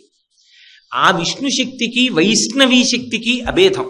అందుకే గరుడధ్వజాం, ఆమె గరుడధ్వజాన్ని పొంది ఉంది అన్నారు. అంటే విష్ణువు యొక్క స్త్రీ స్వరూపం. అభేదం, ఇద్దరూ ఒకటే. ఇద్దరూ ఒకటే అయినప్పుడు ఇప్పుడు అమ్మవారు ఎలా ముక్కు చివర ముత్యం పెట్టుకుంటుందో విష్ణువు యొక్క అవతారములన్నీ కూడా ఏ అవతారంలోకి వెళ్ళిపోతాయో అటువంటి పరిపూర్ణ అవతారమైనటువంటి కృష్ణావతారం కూడా ముక్కు చివర ముత్యం పెట్టుకుంటుంది. అందుకే కస్తూరీ తిలకం లలాట ఫలకే వక్షస్థలే కౌస్తుభం నాసాగ్రే నవమౌక్తికం కరతలే వీణుం కరే కంకణం సర్వాంగే హరిచందనం చ కలయం కంఠే చ ముక్తావళీం. ఆయనకి అదే అలవాటు. గోపస్త్రీ పరివేష్టితో విజయతే గోపాల చూడామణి. ఇక్కడ ఈవిడ దగ్గరికి వచ్చేటప్పటికీ ఈవిడ చుట్టూ శ్రీనాథధృతపాలిత త్రిభువనాం శ్రీచక్ర సంచారిణీం గానాసక్త మనోజ్ఞ యవ్వన లసద్గంధర్వ కన్యావృతాం దీనానామతివేల భాగ్యజననీం దివ్యాంబరలంకృతాం శ్రీశైలస్థలవాసినీం భగవతీం శ్రీమాతరం భావయే. కృష్ణుడు ఎలా పెట్టుకుంటాడో అలా ఈవిడే పెట్టుకుంటాడు. అంటే ఇద్దరి యందు అభేదతత్వం, అలంకారం. అందుకు నా ముత్యం గురించి ఇక్కడ అంత ప్రత్యేక ప్రస్తావన చేస్తున్నారు. అయితే ఇక్కడ వెదురు బొంగు విషయం తీసుకురాకుండా సంపంగి పువ్వుని ఎందుకు తీసుకొస్తున్నారు శంకరాచార్యులు వారు అంటే, చెంచెత్యం పకనాసికాగ్ర విలసన్ ముక్తామణి రంజితాం. చెంచెత్యం పకనాసికాగ్ర, కదులుతున్నటువంటి ముక్కు, ఆ కదులుతున్న ముక్కు వలన కదులుతున్నటువంటి ముత్యం ఆ నాసాభరణం అందుకు కదులుతోంది. ఎందుకు కదిలిందలా అంటే, బాగా కోపం వచ్చిందనుకోండి, ముక్కు పుటాలు అదిరిపోతున్నాయంటారు. ఇలా అని ముక్కు పుటాలు కూడా ఇలా ఇలా కదులుతాయి. అందున తుమ్మెద ఉందనుకోండి, కళ్ళు ముక్కు బాగా తెలుస్తాయి. ఆవిడ భ్రమర రూపాన్ని పొందింది, భ్రామరి. ఆవిడ వచ్చి అమ్మవారు అలా నిలబడినప్పుడు, ఏం కావాలరా అబ్బాయి, ఎందుకు ఇంత మీరందరూ నన్ను ధ్యానం చేశారని అడిగింది దేవతల్ని. అమ్మా ఏం చెప్పమంటావా, అరుణాసురుడు ఎంత బాధ పెట్టేస్తున్నాడమ్మా, 2 కాళ్ళు ఉన్నవి 4 కాళ్ళు ఉన్నవి చంపలేవని ఇంత అల్లరి చేసేశాడమ్మా, దేవలోకాన్ని ఆక్రమించాడమ్మా, ధర్మాన్ని భ్రష్టు పట్టిస్తున్నాడమ్మా అని చెప్పినప్పుడు అధర్మం వైపు నిలబడినటువంటి అరుణాసురుడి గురించి ఆలోచనతో ఆమె ముక్కు పుటాలు అదిరిపడ్డాయి. పిల్లలు ధర్మాత్ములు, వాళ్ళు పడుతున్న కష్టాలు చూసి నేనుండగా వీళ్ళకింత బాధ అని ఆక్రోశంతో ముక్కు పుటాలు అదిరే. అప్పుడు వెదురు బొంగు చెప్తే అది ఎలా ఇలా విచ్చుకుంటుంది, ఎలా సరిపోతుంది? సంపంగి పువ్వు అనుకోండి, 2 వైపులా రేకులు విచ్చుకొని గాలికి కదులుతాయి. అప్పుడు బాగా ముక్కు రంధ్రాలు ఇలా తెరుచుకున్నటువంటి ముక్కులా కనపడుతుంది. అందుకని చించెచ్చం పకనాసికాగ్ర విలసన్ ముక్తామణి రంజితాం. అందుకని భ్రామరీ రూపాన్ని పొంది వెంటనే అరుణాసురుణ్ణి చంపేస్తానని ఎగిరిల్లింది. అటువంటప్పుడు ఆమె ముక్కు వంక చూడడం, ఆ ముక్కు కన్నాలు ఆవిడ పెద్దవి చేయడం, కదులుతున్న ముక్కు మీద ఉన్నటువంటి ఆ ముత్యం ఆమెకి భక్తుల పట్ల ఉన్న ప్రేమ, ధర్మం మీద ఉన్న ప్రేమ, అధర్మం మీద ఉన్న ఆగ్రహం. ఆ ముక్కు వంక చూస్తే అమ్మో, ఆ కోపంతో ముక్కు ఎంత అదిరిపడిపోతుందో ఎర్రగా అన్నప్పుడు ఎంత ఆనందంగా ఉంటుంది అసలు ఆ అనుభవానికి. ఆ సహజత్వాన్ని తీసుకురావడానికి చించెత్యం పకనాసికాగ్ర విలసన్ ముక్తామణీరంజితాం. ఆవిర్భావంలో ఆవిడ తుమ్మిదగా వచ్చినప్పుడు అలా వస్తేనే అందంగా ఉంటుంది. ఇప్పుడు అసౌనాసా వంశస్తు హినగిరి వంశధ్వజపటి ఎలా సరిపోతుంది? తారాకాంతి తిరస్కారినాసాభరణ భాసుర అంటే ఎలా సరిపోతుంది? అందుకని అరుణాసుర వధ జరుగుతోంది. భక్తుల్ని అనుగ్రహించడానికి మళ్ళీ ఆ తుమ్మెద రూపంలోనే వచ్చి భ్రామరీ రూపంలో శ్రీశైలంలో కూర్చుంది. కాబట్టి ఆ ముక్క అలా ఉంటేనే అందం. అందుకే శంకర భగవత్పాదులు ఇక్కడ అమ్మవారి ముక్కు గురించి చెప్పినప్పుడు చించెత్యం పకనాసికాగ్ర విలసన్ ముక్తామణీరంజితాం. ఒక్కసారి మీరు భావన చేసి నిజంగా అలా ఆ ముక్కు యొక్క సౌందర్యాన్ని, ఆమె యొక్క ధర్మపక్షపాతాన్ని, ధర్మాత్ములైన వారు బాధ పొందినప్పుడు ఆవిడ ముక్కు కన్నాలు అదిరిపడే స్థితిని, ఆ ముత్యం ఊగే స్థితిని, ఆ నాసాభరణం, ఆవిడ ప్రేమ, ఆ ఎర్ర ముక్కు ఒక్కసారి ఆలోచన చేయండి. ఆవిడ తుమ్మిద రూపాన్ని పొందడం, ఎగరడం, అబ్బబ్బబ్బా ఏమి కారుణ్యమమ్మా. అందుకే ప్రారంభం చేస్తూనే చాంచల్యారుణలోచనాంచిత కృపాం, అబ్బా ఏమి దయమ్మా నీది. దాని కొనసాగింపు ఇదంతా. ఒక శ్లోకాన్ని చేస్తున్నారు అంటే శంకరులు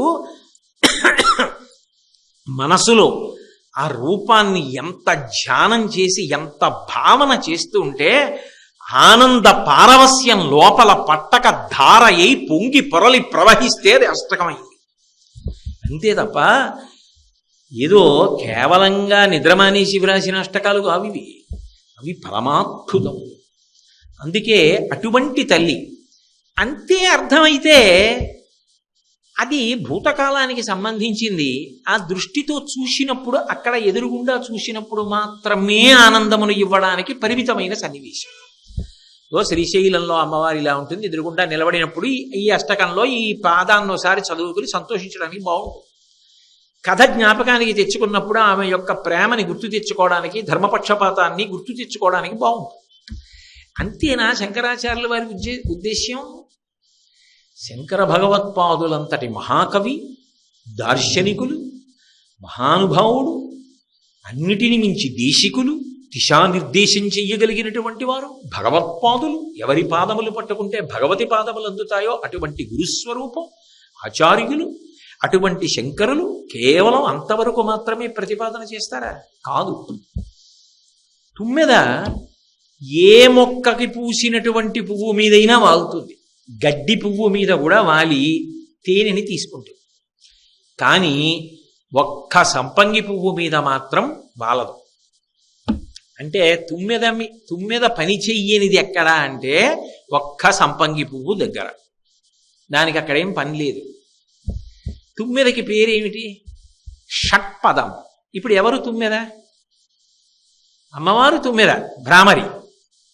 అమ్మవారు తుమ్మెదగా ఉండిపోయి మనం ఎప్పుడూ ఆవిడ్ని తుమ్మెదగానే చూస్తుంటే మనం ఎప్పటికీ ఆవిడిలో ఐక్యం అవ్వలేదు. శంకరుల యొక్క గొప్పతనం ఎక్కడుందంటే మనని తుమ్మెదగా మారుస్తున్నారు. ఇప్పుడు ఎలా అంటే బాహ్యంలో తుమ్మెద వెళ్ళి సంపంగి పువ్వు మీద వాలదు కదా. వాలదు ఎందుకని అంటే దానికి ఎందుకో సంపంగి పువ్వు మీద వాలడం ఇష్టం ఉండదు, అది వాలదు. అందుకే సంపంగి పువ్వు దగ్గర దానికి పని లేదు. తుమ్మెదకి సంస్కృతంలో షట్పదమని పేరు, 6 కాళ్ళు ఉన్నది. మళ్ళీ షట్పదమని పేరు ఉన్నది మనస్సు. మనస్సు 5 ఇంద్రియాలతో పనిచేస్తుంటుంది. కళ్ళు, ముక్కు, చెవి, నాలుక, చర్మము. ఏదో పరమ వైరాగ్య సంబంధమైన విషయాలు విన్నారనుకోండి, ఈ 5 లోపలికి తీసేసుకుని కూర్చుంటారు. పైన డప్పు ఉంటుంది. కాసేపు ఏదో శ్మశాన వైరాగ్యం, ప్రసూతి వైరాగ్యం ఇటువంటి మాటలు ఏవో చెప్తుంటారు కదా, కాసేపు అలా ఉంటుంది. మళ్ళీ కాసేపు ఆగి ఒక్కొక్కటి బయటెట్టి మళ్ళీ కదులుతుంది. 5 ఇంద్రియములను ఆధారం చేసుకుని మనసు కదులుతుంది. మార్చి మార్చి సుఖాన్ని అనుభవిస్తుంది. దానికి అది లక్షణం. ఒకే ఇంద్రియంతో సుఖాన్ని అనుభవించింది అనుకోండి, మనం ఇంగ్లీష్లో వాడేటటువంటి 4 అక్షరాల మాట ఉంటుంది, అది అన్వయం అవుతుంది. బోర్ అంటుంటాం కదా, దానికి చీకాకుగా అనిపిస్తుంది.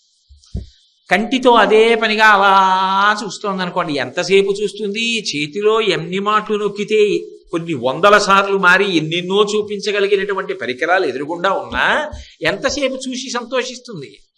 అందుకని పొద్దున్నుంచి ఓ 4 గంటలో 5 గంటలో చూసినా ఎప్పుడో అప్పుడు అబ్బా అని పైన ఉన్న ఎర్రమీట నొక్కి పక్కన పారేసి లేచిపోతుంది. ఏం చేయాలి? ఏ వైరాగ్యాన్ని పొందదు, ఇంద్రియాన్ని మారుస్తుంది. ఇప్పటిదాకా కంటితో అనుభవించాను కదా, ఇప్పుడు కాసేపు అవసరం ఉన్నా లేకపోయినా ఏదో నోటితో అనుభవిస్తాను రసేంద్రియంతో. ఏమీ తోచలేదనుకోండి, ఆవకాయ పెచ్చు కడుక్కుని తింటాడు. ఎందుకు ఆకలేసిందా అంటే ఓ రసేంద్రియంతో ఓ పెచ్చు తిన్నాను దో సంతోషం, కాసేపు అయిపోయింది. అది విసుగొస్తుంది. ఇలా ఎక్కువ తినేస్తే లేనిపోని ఇబ్బంది, ఇంట్లో వాళ్ళకి తెలిసిపోదు జాడీలో పిండి ఉంది పెచ్చులు లేవని, అందుకని వదిలేస్తుంది. మళ్ళీ ఏం చేయాలి? అటు ఇటు వెళ్ళేదో కాసేపు ఆ పువ్వులు వాసన చూస్తుంది. ఎందుకు అది అంటే దానికి ఏం పని ఉండదు, కర్పూరం డబ్బా మూత తీసి వాసన చూస్తుంది, ఏవో వాసన చూస్తుంది కాసేపు, అయిపోయింది ముక్కుతో. మళ్ళీ దానికి చికాకు పుడుతుంది. ఏం చేయాలి? మళ్ళీ కాసేపు ఏదో ఆ బయట ఎవరో మాట్లాడుకుంటున్నారు, అందుకని అక్కడికి వెళ్ళి నిలబడి అవసరం ఉన్నా లేకపోయినా అవేవో కాసేపు విని సంతోషిస్తుంది. వాళ్ళు వెళ్ళిపోయారు, అది లోపలికి వచ్చేస్తుంది. మళ్ళీ ఏం చేయాలి? కాసేపు అది ముట్టుకుని ఇది ముట్టుకుని ఇది ఎలా ఉంది అది ఎలా ఉంది ఏదో మళ్ళీ విసుగొస్తుంది. మళ్ళీ వచ్చి కూర్చుని మళ్ళీ నొక్కుతుంది, మళ్ళీ చూస్తుంది. అంటే ఇంద్రియాన్ని మార్చి సుఖాన్ని పొందుతూ ఉంటుంది. ఈ ఇంద్రియాల్ని మార్చి సుఖాన్ని పొందుతూ ఉండడం అనేటటువంటి తమాషా దానికి ఉన్నటువంటి లక్షణం. అది అలా తిప్పుతూనే ఉంటుంది. కానీ సంపంగి పువ్వు దగ్గరికి వెళ్ళేటప్పటికి మాత్రం తుమ్మెద పనికిరాదు. అంటే ఈ మనస్సు ఇంద్రియములతో కలిసి పని చెయ్యడం అన్నమాట సంపంగి పువ్వు దగ్గర పని చెయ్యదు. అమ్మవారి ముక్కుని ధ్యానం చేసిన వాడు ఏమవుతాడు అంటే ముక్తామణిరంజిత, ముక్త అంటే ముక్త పురుషుడై ఇంద్రియములు మనసు పని చెయ్యని సమాధి స్థితిలోకి వెడతాడు. ఇక మళ్ళీ పుట్టవలసిన అవసరం ఉండదు సుమా, అలా ధ్యానం చేసి చూడగలిగితే. అందుకే కదులుతున్నది చూడడం ధ్యానంలో గొప్ప. అలా నిలబడిపోయిన దాన్ని చూడండి అన్నాను అనుకోండి, చూడొచ్చు. ఏదో కర్రని ధ్యానం చేయండి అన్నాను అనుకోండి, కాసేపు కర్రను చూసి కళ్ళు మూసుకుంటే మళ్ళీ కర్ర కనపడుతుంది. అలా కాకుండా కదులుతున్న ముక్కు కదులుతున్నప్పుడు పెట్టుకున్న కదులుతున్న నాసాభరణం, ముత్యంతో చేసిన ఆభరణం అన్నాను అనుకోండి, అప్పుడు మీరు కళ్ళు మూసుకుని బాగా ధ్యానం చేస్తే అమ్మవారిది సంపంగి పువ్వులా ఉన్న ముక్కు, ఆ కదులుతూ ఉండడం, దాని మీద నాసాభరణం, కదులుతున్న తెల్లని ముత్యం, అవన్నీ కనపడాలంటే మీ మనసు కదలికలు దానితో కలిసిపోవాలి. అంటే దానితో లయమైపోయి సమాధి స్థితిని పొందితే ఇప్పుడు ఏమైంది? భ్రామరీ రూపమునందు లయమైపోయింది. ఈ తుమ్మెద లేదు ఇంకిక్కడ, ఈ మనస్సు ఇంద్రియములు లేవు, లేకుండా సమాధి స్థితిలో తాను ఆ తుమ్మెద యందు ఐక్యమైపోయాడు, ఆ భ్రామరీ రూపమునందు ఐక్యమయ్యాడు. అందుకే ఇది ధ్యానమునందు వచ్చేటటువంటి పరమ ప్రయోజనం. నువ్వు అలా ధ్యానం చెయ్యగలిగితే ఒక్కసారి శ్రీశైలం వెళ్ళి భ్రమరాంబ యొక్క మూర్తిని బాగా చూసి నువ్వు అలా కదులుతున్నటువంటి ముక్కుని, నాసాభరణాన్ని, ఆ ముత్యాన్ని ధ్యానము చెయ్యగలిగితే లోపల కదిలినటువంటి ఆనంద ధార చేత నువ్వు సమాధి స్థితిని పొందుతావు. పైగా ఆ క్షేత్రం అనుకున్న గొప్పతనం ఏమిటి? మనసు లయం అవుతుంది ఆ క్షేత్రంలో. అందుకే కదా శ్రీశైల శృంగే వివిధ ప్రసంగే శేషాద్రి శృంగే సదా వసంతం తమర్జునం మల్లిక పూర్వమేనం శ్రీశైల శృంగపు హరేషు కదోపలప్సే సిద్ధిం తథా విధమనో విలయం సమాధౌ గాత్రం యదా మమలతాః పరివేషయంతి కర్ణే యదాః విరచయంతి ఖగాశ్చ నీడాస్. అది ఎంత గొప్ప సమాధి స్థితికి వెళ్ళిపోతుంది అంటే, తీగ పక్కకి నేను వెళ్ళి కూర్చుంటే తీగ చుట్టుకోదు, పక్కనున్న పుల్ల ముక్కను చుట్టుకుంటుంది. వీడు కదిలి వెళ్ళిపోతాడని దానికి తెలుసు, చుట్టుకోదు. వీడు కదలడు, సమాధి స్థితిలో ఉన్నాడని తీగలు చుట్టుకుంటాయి. తీగలు చుట్టుకోగానే పక్షులు నమ్ముతాయి వీడు కదలడని. చెవుల్లో పుల్లలు పెడతాయి, పుల్లలు పెట్టి గూళ్ళు కడతాయి, గూళ్ళు కట్టి గుడ్లు పెట్టి పొదిగి పిల్లల్ని చేసి తెల్లవారేటప్పటికీ భృంగావళీచమకరంద రసాను విద్ద జంగా రగీత నినదై సహసేవనాయ అన్నట్టుగా అరుపులు కేకలు మొదలు పెడతాయి. అయినా వీడు మాత్రం అలా ధ్యానంలో సమాధి స్థితిలో ఉంటాడు. ఆ స్థితి శ్రీశైలంలో వస్తుంది. ఆ శ్రీశైలంలో అమ్మవారి ముక్కుని, నాసాభరణాన్ని ధ్యానం చేసిన వాడు ముక్త పురుషుడవుతాడు సుమా. అది దాని ప్రతిపాదన. అంతేనా శంకర భగవత్పాదులు చెప్పింది? కాదు. భద్రం కర్ణీభి శృణుయామ దేవాహ అంటాం, మా చెవులు భద్రముగా ఉండుగాక. ఎందుకు భద్రంగా ఉండాలి చెవులు?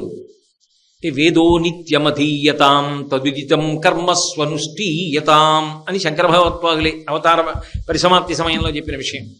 వేదం బాగా వినండి. వేదంలో ఎలా చెప్పారో అలా కర్మ చెయ్యండి.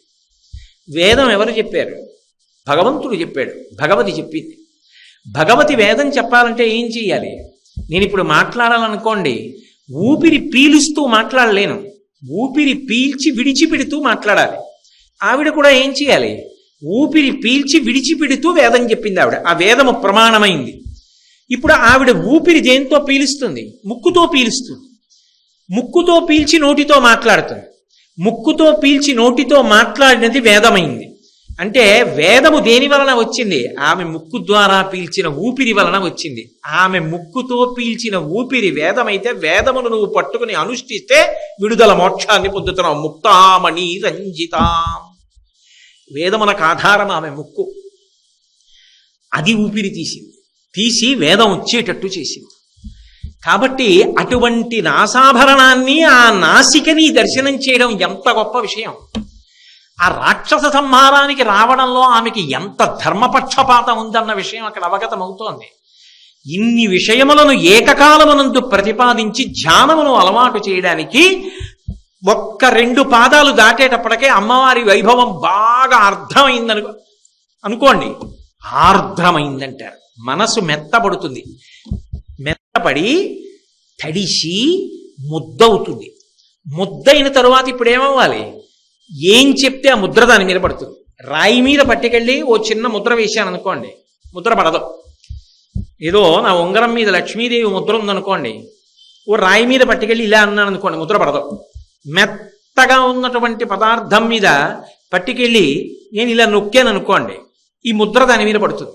ఇప్పుడు ముందు 2 పాదాలు విన్నప్పుడు మనసు ఆర్ద్రమైంది. అబ్బా, మన కోసం తల్లి అలా వచ్చి అరుణాసుర సంహారం తర్వాత అవతార పరిసమాప్తి చేయకుండా దేవతలు ప్రార్థన చేస్తే వాళ్ళంత కష్టపడితే దర్శనం ఇవ్వనిది కలియుగంలో నేను వెళ్ళి చూడడానికి వీలుగా నిలబడిందా? నేను వెళ్ళి చూడకపోతే అన్యాయం కదూ, నా బ్రతుకు పాడైపోవట్లా. కాబట్టి నేను చూడాలి. ఇప్పుడు ఆర్తి కలిగింది మొదటి 2 పాదాల్లో. వెళ్ళి చూశావు, వెళ్ళి చూస్తేనే పరిమితం అయితే కాదు. నీకు ఇక్కడ మూర్తి నిలబడాలి. ఇక్కడ నిలబడితే ఉన్న మూర్తి కాదు, కదులుతూ కనపడాలి. ఎలా కనపడాలి? చెంచెత్యం పకనాసికాగ్రవిలసన్ ముక్తామణీరంజితాం. అది శంకర భగవత్పాదుల యొక్క ప్రజ్ఞా విశేషం. వారు ఒక విషయాన్ని ప్రతిపాదించారు అంటే జగద్గురు స్థాయిలో కూర్చుని పైకెత్తుతారు. పైకెత్తి మనని ఉన్నతమైనటువంటి స్థితి వైపుకు తీసుకెడుతూ, అందుకే భ్రమరాంబాష్టకం వినడం అంటే అదొక గొప్ప తపస్సు, అదొక గొప్ప ధ్యానం. అష్టకం చదువుతూ దాని మీద భావన చెయ్యడము అంటే అదొక తపస్సు. అదే ఆమె అనుగ్రహానికి కారణం.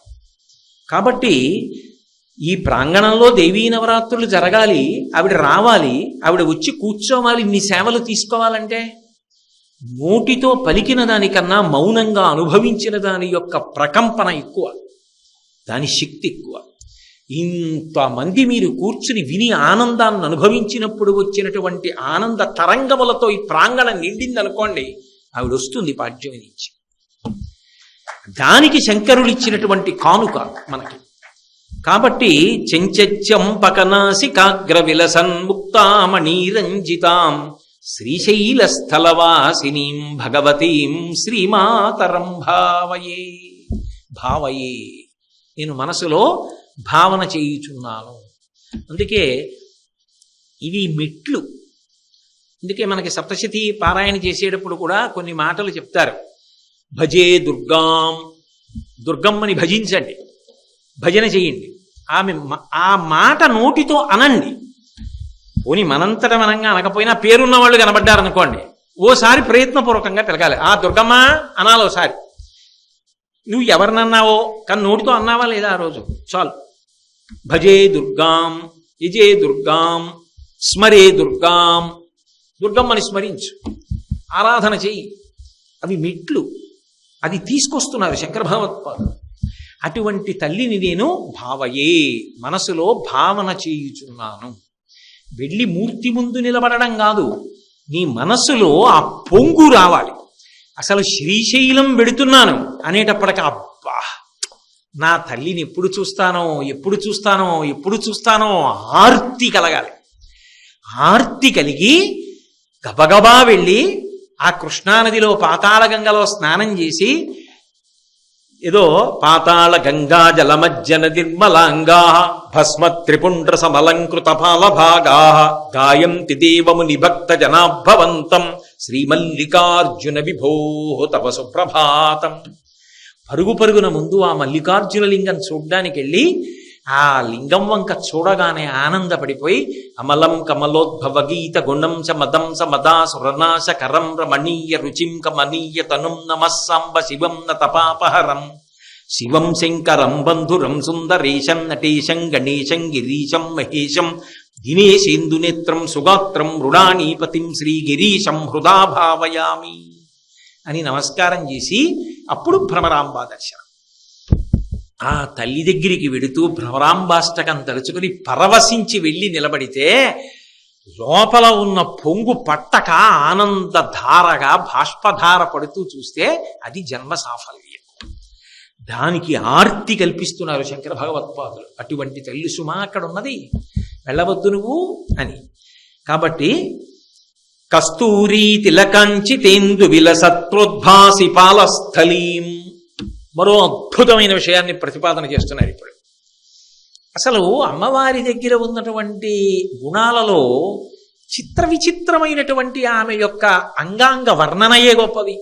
అసలు ఆమె రూప దర్శనమే గొప్పది. ఎందుచేత అంటే లోకంలో కాంతి కలిగినటువంటివి చాలా ఉంటాయి. వెన్నెలకి కాంతి ఉంటుంది. వెన్నెల ఎక్కడి నుంచి వస్తుంది? చంద్రుడి నుంచి వస్తుంది. చంద్రుడి నుంచి వచ్చినటువంటి వెన్నెల పడినప్పుడు, ఏదో పౌర్ణమి రోజు అనుకోండి, అది కూడా శరత్కాల పౌర్ణిమ, ఈ ఋతువులో వచ్చేటటువంటి ఆశ్వీజ మాసంలో వచ్చే పౌర్ణిమ, కార్తీక మాసంలో వచ్చేటటువంటి పౌర్ణిమ. ఆ పౌర్ణమి నాడు మీరు ఏదైనా ఎత్తైన ప్రదేశంలో నిలబడి ఓ సరోవరం వంక చూస్తున్నారనుకోండి. పోని అలా చూస్తున్నప్పుడు అపురూపమైన పక్షి హంస వచ్చి వాలింది. ఎక్కడ వాలుతుంది? ఓ గొప్ప తటాకం దగ్గర వాలింది.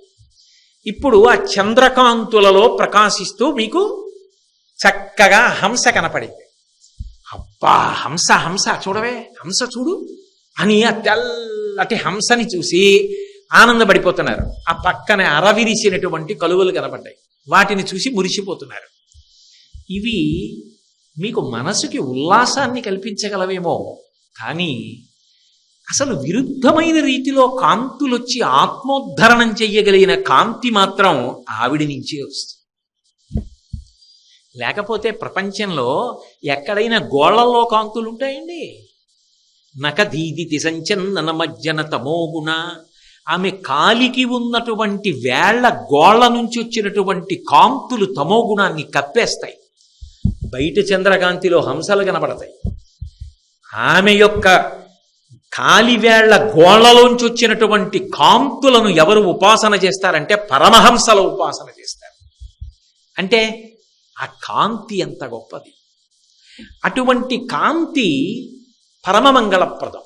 అందున అమ్మవారి యొక్క అంగప్రత్యంగములలో మనసులో కేవలం భావన చేసినంత మాత్రం చేత అనుగ్రహాన్ని వర్షించేటటువంటి మంగళప్రదమైన శక్తిని కలిగినటువంటివి కొన్ని ఉంటాయి. అమ్మవారి యొక్క పాలభాగం, ఆ నుదురు అష్టమీ చంద్ర విభ్రాజ దళిక స్థల శోభిత అని వ్యాసుడు లలితాసహస్రంలో అష్టమి నాటి చంద్రుడు ఎలా ఉంటాడో అలా ఉంటుంది ఆ నుదురు. అంత గొప్ప కాంతితో ఉంటుంది. అంత గొప్ప కాంతితో ఉన్నటువంటి ఆ నుదురు వంక చూడడం ఒక గొప్ప సంతోషం. ఆ నుదురు మెత్తగా ఉంటుంది. మెత్తగా ఉన్నటువంటి ఆ నుదుటి మధ్యలో ఆవిడ కస్తూరి తిలకంచి తేందు విలసత్ప్రోద్భాసి పాలస్థలీం. ఆ దాని మధ్యలో మళ్ళీ ముఖచంద్ర కళంకాభం మృగనాభి విశేషక. ఆవిడ కస్తూరి తిలకం పెట్టుకుంది. అంటే రేపొద్దున మీకు పూజలో కస్తూరి ఇచ్చారనుకోండి, కస్తూరి పెట్టండి అంటే ఇలా పెట్టేయమని కాదుగా. ఆమె యొక్క ముఖమండలాన్ని చంద్రబింబల్లా కాంతులీనేటటువంటి ముఖం. అందున పాలభాగం నుంచి వచ్చేటటువంటి కాంతులు, మెత్తటి నుదురు, ఆ మధ్యలో గుండ్రగా ఉన్నటువంటి మృగనాభి అంటే కస్తూరి మృగం నుంచి స్రవిస్తుంది ఆ కస్తూరి. అందుకే కళంక కస్తూరి రజనికర బింబంజలమయం అని సౌందర్యలహరిలో శంకర భగవత్పాదులు ఆ కస్తూరిని ఆవిడ బొట్టుగా పెట్టుకుంది. కాబట్టి కస్తూరి తిలకాంచి తేందు విలసత్ప్రోద్భాసి పాలస్థలీం, ఆ బొట్టు ఆమె ఐదవతనానికి చిహ్నం. ఆమె నుదురు పరమమంగళప్రదం. ఆ పైన ఉన్న కిరీటం ఆమె రాజరాజేశ్వరి తత్వానికి నిదర్శనం. అలా ముందుకి కొద్దిగా పడినటువంటి ఆమె ముంగురుల దర్శనం అజ్ఞానాన్ని తొలగించడానికి కారణం. ధునోతుధ్వాంతం అస్తులితదలితేందీవరవనం ఘనస్నిగ్ధశ్లక్షణం చికుర నికురంబం తపసివే ఇదీయం సౌరభ్యం సహజముపలబ్ధం సుమనసో వసంతస్మిన్ మన్యే వలమధన వాటీ విటపినాం అంటారు శంకరులు సౌందర్యలహరి. ఆ అలకలతో కూడుకున్నటువంటి అంటే ఇలా నుదురి మీద పడినటువంటి ఆ ముంగురులు, ఆ కిరీటం, దాని మీద ఉన్న తదియనాటి చంద్రరేఖ, ఆమె యొక్క పాలభాగం కాంతులీనుతూ దాని మధ్యలో ఉన్నటువంటి ఆ కస్తూరి తిలకం, దాని వంక చూశారనుకోండి మామూలుగా బయట చూడడం కాదు, ఒక్కసారి కళ్ళు మూసుకుని అలా అమ్మవారి ముఖమండలం వంక అలా నుదురు వంక మీరు చూస్తున్నారనుకోండి, అలా అమ్మ పాదాల దగ్గర కూర్చొని అలా చూస్తుంటే అమ్మ ఏం చేస్తుంది, ఇలా మీ వంక చూస్తుంది. అప్పుడు బాగా మీకు నుదురు కనపడుతుంది. ఆవిడ ఇలా ఉందనుకోండి, నేను కాళ్ళ దగ్గర కూర్చున్నాను అనుకోండి, ఇలా ఎత్తి చూస్తే అంత బాగా కనపడదు. ఏమిటో వీడి ప్రేమ అని ఇలా ఆవిడ చూస్తోంది అనుకోండి, నేను ఇలా ఆవిడ వంక చూస్తున్నాను అనుకోండి, ఆవిడ నుదురు, ఆ కుంకం, ఆ కస్తూరి బొట్టు ఎంత అందంగా కనపడతాయి. అంటే ఇక్కడికి వచ్చేటప్పటికీ మీ దర్శనమే కాదు, మీ పట్ల వాత్సల్యము చేత ఆమె కదలిక కూడా అంతర్లీనం. ఏకన్యంచ నతిక్షమం మమ పరంచ ఆకుంచ పాదాంబుజం మధ్యే విష్టర పుండరీకమభయం విన్యస్య హస్తాంబుజం త్వాం పశ్యేమ నిషేదుషీం ప్రతికలంకారుణ్య కూలంకష స్ఫారాపాంగతరంగమంబ మధురం ముగ్ధం ముఖం బిభ్రతీం అంటారు పరాశర భట్టర్. అలా కాలు మీద కాలేసి కూర్చున్నటువంటి తల్లి, అయ్యో వీడు వచ్చాడే పాదములను అర్చించడానికని ఒక కాలుని హేళగా దింపి కింద పెట్టి 2 పాదములను దర్శనానికి అనుగ్రహించినప్పుడు ఉండే అదృష్టం ఎలా ఉంటుందో, ఇలా కూర్చున్న తల్లి పాదముల దగ్గర కూర్చుని ఆ నొసటి వంక బొట్టు వంక ఎంతో సంతోషంగా, అబ్బా ఎంత అందంగా ఉందో, బాలసూర్య బింబంలా ఉంది, ఎర్రగా గుండ్రంగా కాంతులతో ఉన్న నుదురు, మా అమ్మ అన్న ఆనందంతో ఇలా శ్యామశాస్త్రి గారు కీర్తనలో పట్టుకున్నట్టు పాదాలు పట్టేసుకుంటే ఇలా చూసిందనుకోండి, ఏరా అని ఆవిడ్ని ఇలా చూడడంలో ఉన్న ఆనందం కస్తూరి జలకాంచితేందు విలసత్ప్రోద్భాసి పాలస్థలి. ఇప్పుడు ఆమె ఇలా అంది అనుకోండి, నుదురొక్కటేనా, ఉత్తరక్షణం ఆకర్షించేది ఏమిటంటే కర్పూర వీటికామోద సమాకర్ష దిగంతరా. ఆవిడ చర్వణం చేసేటటువంటి తాంబూలపు సువాసనలు ఉంటాయే, అవి దశ దిశల ఆవరించి ఉంటాయి. ఇక్కడ బొట్టు ఎంత ఎర్రగా ఉంటుందో ఆవిడ నోరు అంత ఎర్రగా ఉంటుంది, ఎందుకంటే తాంబూల చర్వణం చేస్తుంది. తాంబూల చర్వణం సువాసినుల హక్కు. భర్తకి అన్నం పెట్టి వాళ్ళు తాంబూలం వేసుకుంటారు. అంటే నా ఉద్దేశం ఇతరులు వేసుకోకూడదనో ఎవరినో చిన్నపుచ్చడమో నా ఉద్దేశ్యం కానీ కాదు. ఒకటి చెప్తున్నప్పుడు దానికి సంబంధించిన విషయాన్ని ప్రతిపాదించవలసి ఉంటుంది అంతే. కాబట్టి ఆ కర్పూర ద్రవ్యమిశ్ర చూర్ణ ఖదిరా మోదోల్ల సద్వీటికాం, ఆ తల్లి కర్పూర ద్రవ మిశ్ర చూర్ణ, పచ్చకర్పూరంతో అనేక రకములైనటువంటి సుగంధ ద్రవ్యముల యొక్క చూర్ణముతోటి కూడుకున్నటువంటి ఆ తమ్మి గింజలంటారే అవి ఖదిరా మోదోల్ల సద్వీటికాం, ఆమోద ఆ సువాసనల చేత అందరూ అబ్బా ఎంత మంచి వాసనం అని ఆ తాంబూలపు వాసనకు అలా చూస్తారట. ఆవిడ మెల్లిగా తాంబూల చర్వణం చేస్తుంటే తెల్లటి దంత పంక్తి, మధ్యలో ఇరుక్కున్న చిన్ని చిన్ని తమలపాకు ముక్కలు, ఎర్రటి నాలుక, ఎర్రటి పెదవులు, ఎర్రటి నోరు, అందులో అక్కడక్కడ ఉన్నటువంటి తెల్లటి కర్పూర కలికెలు, సువాసన. ఆ నోరు కనపడింది అనుకోండి, అక్కడే కూర్చున్నవాడు ఆ నోటి వంక అమ్మా ఎంత బాగుందో అమ్మా వాసన అన్నట్టుగా చూస్తే అమ్మతనం ఏం చేయించాలి? అమ్మతనం ఏం చేస్తుంది? నవ్వులుతున్న తాంబూలపు పిడచ తీసి నోట్లో పెడుతుంది. దేనికైనా ఫలితం చెప్పగలరేమో కానీ అమ్మవారి తాంబూలానికి ఉండేటటువంటి ఫలితాన్ని చెప్పడం నా వల్ల కాదని శంకర భగవత్పాదులంతటి వారు దానికి ఫలస్తుతి చెప్పల. సౌందర్యలహరి చేస్తూ రణీజిత్వా దైత్యానపహృత శిరస్త్రై కవచిభి నివృత్యై చండాంశస్త్రిపురహర నిర్మాల్య విముఖై విశాఖేంద్రోపేంద్రో శశి విశిద కర్పూర శకలా విలీయంతే మాతస్తవ వదన తాంబూల కవళాహ అన్నారు. ఎవరు?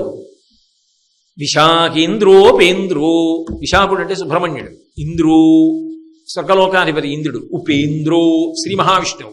వీళ్ళింత గొప్పవాళ్ళు ఎందుకయ్యారు? ఎప్పుడూ పిల్లలుగా అలాగే ఎందుకుంటారంటే నిశ్చయవనంలో అమ్మవారి దగ్గర తాంబూలపు పిడచలు తిన్నారట. అవి ఎటువంటి తాంబూలపు పిడచలు? గబగబా వచ్చారట. నివృత్యై చండాంశస్త్రిపురహర నిర్మాల్య విముఖై. శంకరుడు తినగా మిగిలినటువంటి అన్నం తినడానికి కుదరదు, ఎందుకంటే ఆయన చండీశ్వరుడికి ఇచ్చిన వరం. ఆకలి మీద ఉన్నారు, యుద్ధం చేసి వచ్చి గబగబా కిరీటం అవన్నీ తీసేసి అమ్మా గెలిచామమ్మా అని చెప్పడానికి పరిగెత్తుకుంటూ వచ్చేసారు. ఎందుకంటే కవచాలు తీయడం కుదరదు, ఇనప గుండీలు గట్టిగా బిగించేసి ఉంటాయి, కవచం అలా విప్పేయలేరు తొందరగా. అందుకని కవచం తీయకపోయినా ఏదో బాగా ఎక్కువ శ్రేణిలో మార్కులు సంపాదించుకుని క్లాస్ ఫస్ట్ వచ్చినటువంటి పిల్లవాడు అమ్మా నాకు క్లాస్ ఫస్ట్ వచ్చిందని చెప్పడానికి పరిగెత్తుకొచ్చినప్పుడు బూట్లు విప్పేస్తాడు, బ్యాగు అలా పడేస్తాడు. కానీ సాక్స్ విప్పడానికి కొంచెం కూర్చోవాలి, అమ్మకి చెప్పేయాలి తొందర. అందుకని సాక్స్తో పరిగెత్తుకొచ్చేసినట్టు కవచం మాత్రం విప్పలేదట. అందుకని విశాఖేంద్రోపేంద్రో వాళ్ళు నివృత్యై చండాంశస్త్రిపురహర నిర్మాల్య విముఖై రణే జిత్వా దైత్యానపహృత శిరస్త్రై కవచిభి. పైనున్నటువంటి కిరీటాలు తీసేశారు, ఇలా టక్కుని తీసి పెట్టేయచ్చు కాబట్టి కవచాలు మాత్రం విప్పకుండా పరిగెత్తుకుంటూ వచ్చేసారు. ఎవరి దగ్గరికి? అమ్మ దగ్గరికి. అమ్మ ఏం చేస్తోంది? శంకరుడికి భోజనం పెట్టి ఆవిడ భోజనం చేసిందని గుర్తు. ఆవిడ భోజనం చేసి ఉంది, చేయకుండాను ఎప్పుడూ కూడా తాంబూల తెరవడం చేస్తుంటుంది. తాంబూల పూరిత ముఖి. ఆ తాంబూలం నవ్వులుతోంది. ఇంత అమ్మ అమ్మ మేము గెలిచామమ్మా అని చెప్పడానికి వచ్చిన వాళ్ళు చెప్పడం మర్చిపోయారు. అబ్బా ఎంత మంచి వాసనో అమ్మా నీ దగ్గర అని వచ్చేసి చుట్టూ కూర్చుని ఇలా చూస్తున్నారు. అమ్మ ఇలా చూసి అక్కడేం మాటలు లేవు, ఇంకా శ్లోకం అందం అది. ఆ నాటకీయత తీసుకొచ్చారు శంకర భగవత్పాదులు. అక్కడ వరకే ఒక నాటకం ఎలా ఉంటుందో అలా తీసుకొచ్చారు. అమ్మ ఇలా చూసింది, వాళ్ళు ముగ్గురు ఇలా చూశారు. అమ్మ నవ్వులుతోంది, నేను పెట్టను అంటుందా? వాళ్ళు బ్రహ్మచారులు అయినా పెట్టాలి, ఎందుకని? అమ్మ మనస్సు. అందుకని ఏం చేసింది? నోట్లో తాంబూలపు పిడచ తీసి ముగ్గురికి పెట్టింది. ఇప్పుడు వాళ్ళు ఏ శక్తి పొందారు? చెప్పడం ఎవరి సాధ్యం కాదు, నీ చెప్పనన్నారు శంకర్. ఏ శక్తి పొందారు తెలియదా? శ్రీ మహావిష్ణువు ఎటువంటి శక్తి పొందారు? సుబ్రహ్మణ్యుడు ఏ శక్తి పొందాడు? మహాజ్ఞాని, దేవసేనాధిపతి. ఇంద్రుడు ఎంత భోగాన్ని అనుభవిస్తున్నాడు, స్వర్గలోకాధిపతి అయ్యాడు. ఇదంతా దేనివల్ల? ఆవిడ తాంబూలపు పిడచ వల్ల. ఆమె తాంబూల చర్వణం చేస్తున్న నోటిని దర్శనం చేయడం అంత గొప్ప.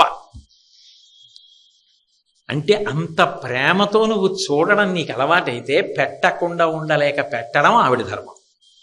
అసలు ముందు చూడడం నీకు రావాలి, అది నేర్పడం జగద్గురువుల యొక్క గొప్పతనం. అందుకని కర్పూర ద్రవ మిశ్ర చూర్ణ ఖదిరామోదోల్ల సద్వీటికాం, ఆ సువాసనలతో కూడుకున్నటువంటి తాంబూల చర్వణం చేస్తున్నటువంటి నోరు కలిగినటువంటి అమ్మ. అయితే ఇక్కడ ఒక అద్భుతమైనటువంటి విశేషం ఉంది.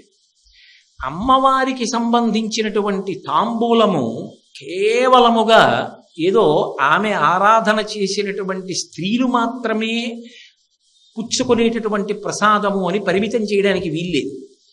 ఆవిడ ఊహించడానికి వీలు లేనటువంటి శక్తిని అనుగ్రహించాలనుకుందనుకోండి, సర్వసాధారణంగా ఆవిడ దేని ద్వారా అనుగ్రహిస్తుంది అంటే తాంబూలం ద్వారా అనుగ్రహిస్తుంది.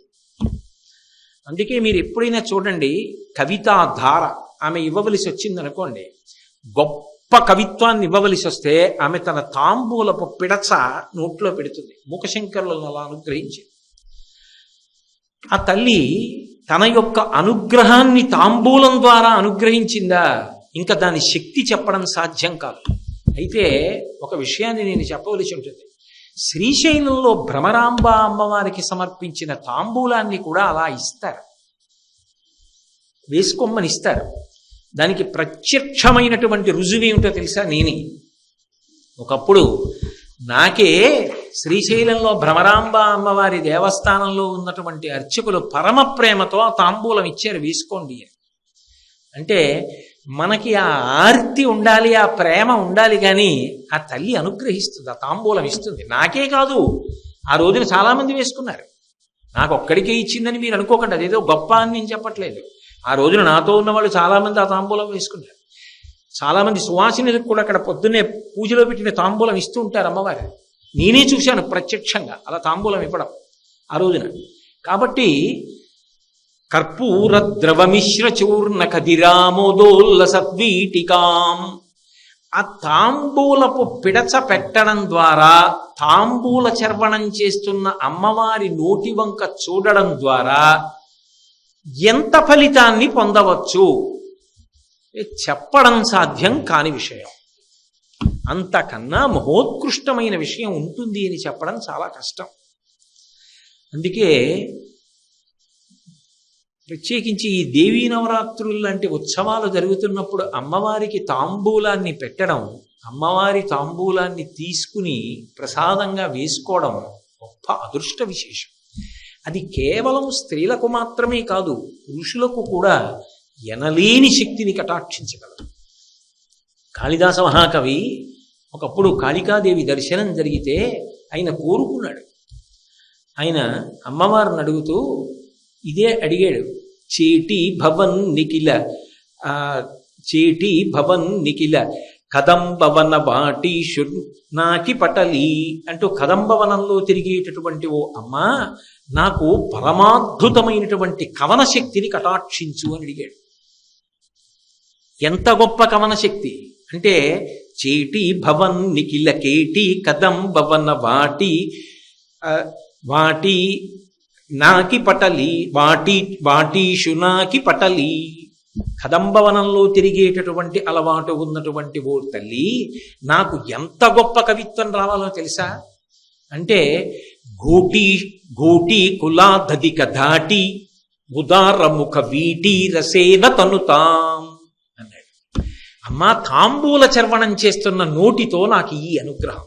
ఏ అనుగ్రహం ఇస్తావో తెలుసా? ఘోటి కులాధధిక ధాటి. ఘోటి అంటే ఆడగుర్రం. మగగుర్రం కన్నా ఆడగుర్రం చాలా వేగంగా దూకుతూ వెడుతుంది.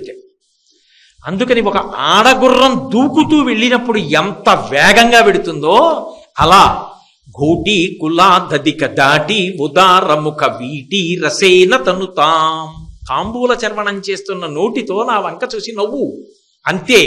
నాకు ఎటువంటి కవనం వస్తుందో తెలుసా? ఎటువంటి కవిత్వ శక్తి వస్తుందో తెలుసా? ఆడగుర్రం దూకుతూ వెడితే ఎంత వేగంగా వెడుతుందో నాకు అటువంటి కవిత్వం వస్తుందండి అన్నాడు. తథాస్తు అనుగ్రహించింది బీజాక్షర. అంతే. వచ్చిందా లేదా? మాణిక్య వీణాం ఉపలాలయంతీం మదాలసాం మంజుల వాగ్విలాసాం మహేంద్ర నీలజ్యుతి కోమలాంగీం మాతంగ కన్యాం మనసా స్మరామి. చతుర్భుజే చంద్రకళావతంసే కుశోన్నతే కుంకుమరాగశూణే పుండ్రేక్షు పాశాంకుశ పుష్పబాణహస్తే నమస్తే జగదేకమాతః అని మాతా మరకతశ్యామ మాతంగీ వధుశాలిని కుర్యాత్ కటాక్షం కళ్యాణి కదంబవనవాసిని అని కాళిదాస మహాకవి మాతా మరకతశ్యామ అంటూ ఇందులో ధారాధరానందిని అంటారు శంకర భగవత్పాదులకు చోట.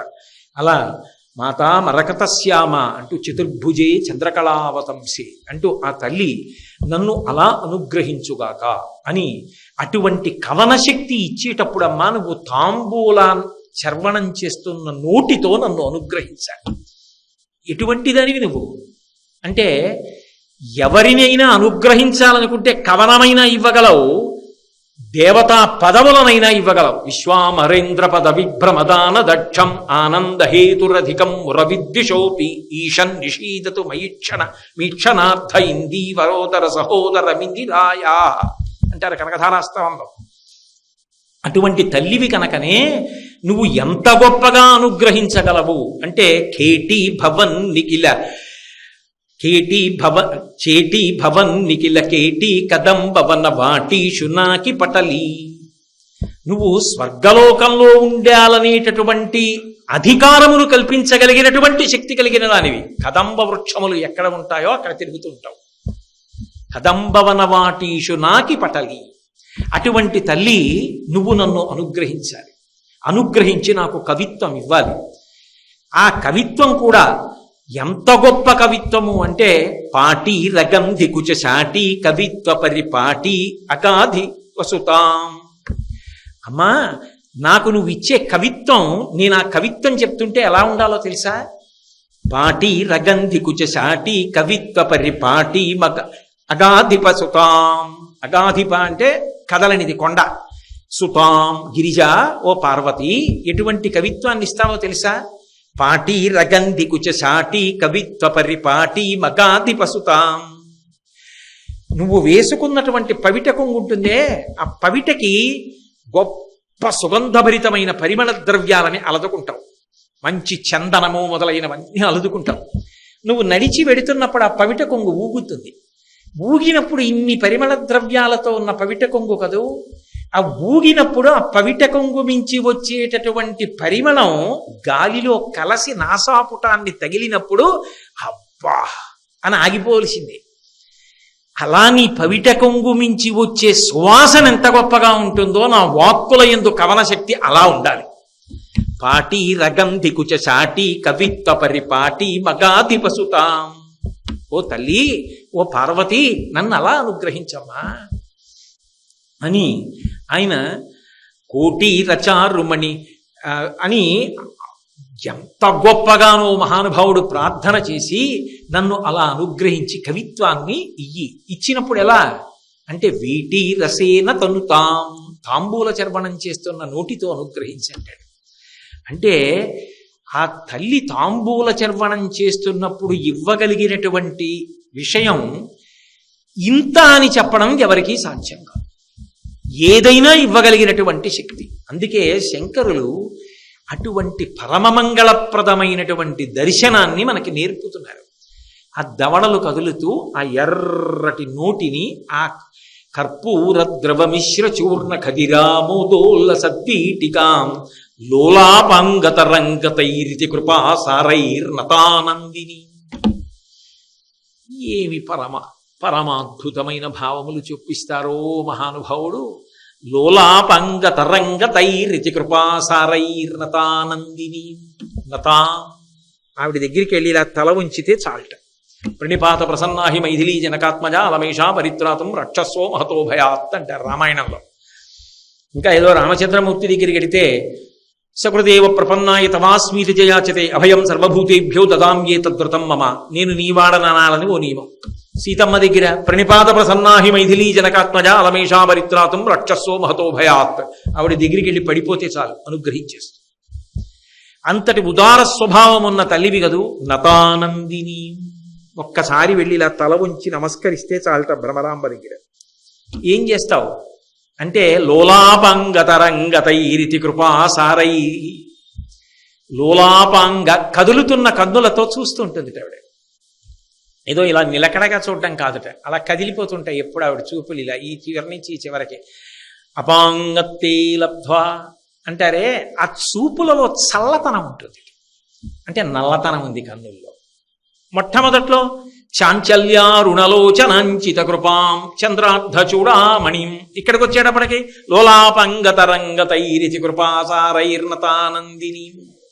అంటే నల్లతనం కంటికి లేకపోతే చల్లతనం ఎక్కడి నుంచి వస్తుంది?